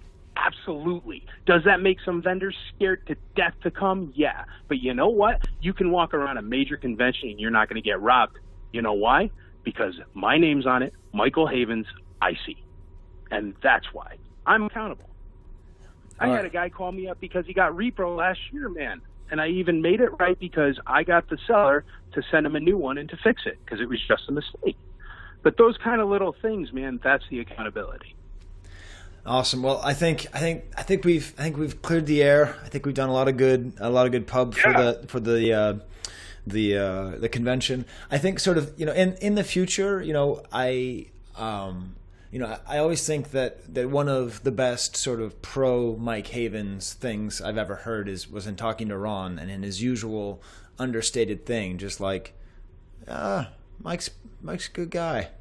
This is cool. cool, and he's doing his thing. And like something like I'll that. tell you, And I think brother, that, Ron was the first person to buy a VIP badge to my first convention. Yep, and I think that he's grows probably his hobby. the closest thing to like the spiritual guardian of the hobby, who is surprisingly, like. So he's a good guy, man, and every time I've asked him a stupid question that is way below his mental capacity grade, he always answers me and helps me. Yeah. And because I'll be like, man, I'm looking for this flyer from like '78, and he'll be like, oh yeah, blah, blah, blah. And I'm like, oh, that's awesome. And so that's the way that I'm going to go forward. I'm also, I also hear other people who don't like your style and who are afraid that you're a flash in the pan or that you're ego driven. I don't believe that you are, but I also think that that is an understandable reaction to you. Like, I don't think it's a fanciful thing. So yes. Yeah, that's why I always say, man, and I know people think it's corny, but I always say anyone is always welcome to come play toys at anything I see ever in the future. If we had problems back in the day, as long as you leave it at the door and follow the only 3 rules: no repro, no stealing, no cussing, and no cussing out other people. I mean, you could swear, man. I don't care. I live in 2019. But just when you say, hey, you, Skye, are a blank blank, that's inappropriate. You know what I mean? Right. So those kind of things, those are the only rules. You want to follow those rules, man, there is absolutely no one on this planet that I would not let come play. All right. Well, cool. That sounds like a good place to stop it, and I'm sure we'll end up talking at the next thing. Last time we had some people report back from the convention. I think we'll probably do that again if someone who's part of the archive world wants to record something, say what it's like. Yeah, I love it. I think it was, Ron was last time and somebody else. Was it? Yeah, I think it was Ron and Yehuda, I think. Yehuda, sent back some information. So we should probably do that. All right, and I'll well, man, maybe we'll change it a little next year and we'll get you out, brother. Yeah, sounds You'll good. dig it, man. It's so fun. I'm sure I would. It's all the things I like. All right, cool. Well, then we'll good luck with the convention, and we'll talk to you soon.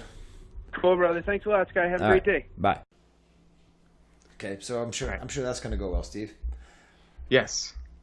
Okay. And it's the last thing we can do, Steve?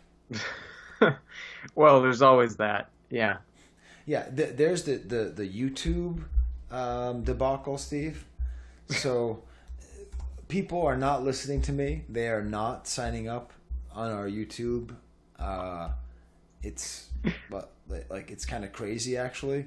The Chive Cast channel has only 236 subscribers, and my channel, my stupid music channel, has 326. So you're still ahead here. Yeah, I'm almost 100 ahead of you guys. So I'm sitting here talking about Chance the Rapper and Man in the Echo and all that stuff, and really, the podcast is way better than my stupid YouTube channel. So please go to YouTube. Please subscribe to it. It's the only way we know that anyone listens to our show. Right. Yeah, that is like the only quantifiable. Yeah. There's got to be other ways, but yeah, we've never been too great about that. But you know what? Another nice kind of feedback. Javier from Spain. Yeah. He's like, I love your show, and if you notice that you get a couple listens from Spain, I'm your guy. And I remember thinking, like, how would I know that someone from Spain listened to, like, he made reference to some kind of podcast app or tracker or something, Podbean. Are we on Podbean? I don't even know. You know what? It's funny that you mentioned that, because I was trying to look up something on an old episode recently, and a Podbean thing came up on Google. So apparently our backlog is on Podbean. I don't know how it got there, but that's awesome. What is Podbean? People should have clued out by now. So I'm going to look up Podbean Chivecast. Wow, will you look at that? Look at all these old episodes. I think it's like I think you can host, like the Vintage Rebellion hosts on Podbean directly, but I think maybe it also kind of aggregates other podcasts depending on how you release them. So, yeah. Look at that. Our last episode is right here. Is there a way to find out how many people have listened to it? That I haven't looked into yet, but... Who are these guys? What gives them the right to do this? So I guess this is how a lot of people listen to our show. I wasn't sure. I didn't know. but there you go. Wow, look at that. Anyways, he sold me something and then threw in a lot of free stuff as well. So a lot of just really awesome Chewbacca stuff from Spain. Great. I got those YoPlay stickers that I've wanted ever since we went to McElwain's house. Yeah. Like this really cool, like, oh, hey, we're doing recent acquisitions, like the British guys. Should I stop? No, go for it. We're taking over their. We're taking over their format. I'm going to do an American accent. Here I go. So what I did was I got. That's an American accent. I got. He said this really cool like comic, kind of like the Serbian things, but it's by a Spanish artist, and it's Chewbacca totally out front and Han Solo behind him with like a weird green lightsaber. And, awesome. Yeah, it's really cool. So, yeah, he's great. I got a Spanish Super 8 from him not that long ago. So, yeah, he's great. He's awesome. So we have 54 followers on this thing. No comments, so that makes sense. 124 episodes. Claim ownership. Oh, there you go. A few minutes later.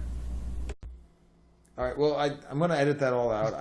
We now control our own podcast on Podbeans or whatever that is. I am trying to look through the statistics, and I can't figure it out. But that just leaves us with the last thing. The baseball season is coming to an end, Steve.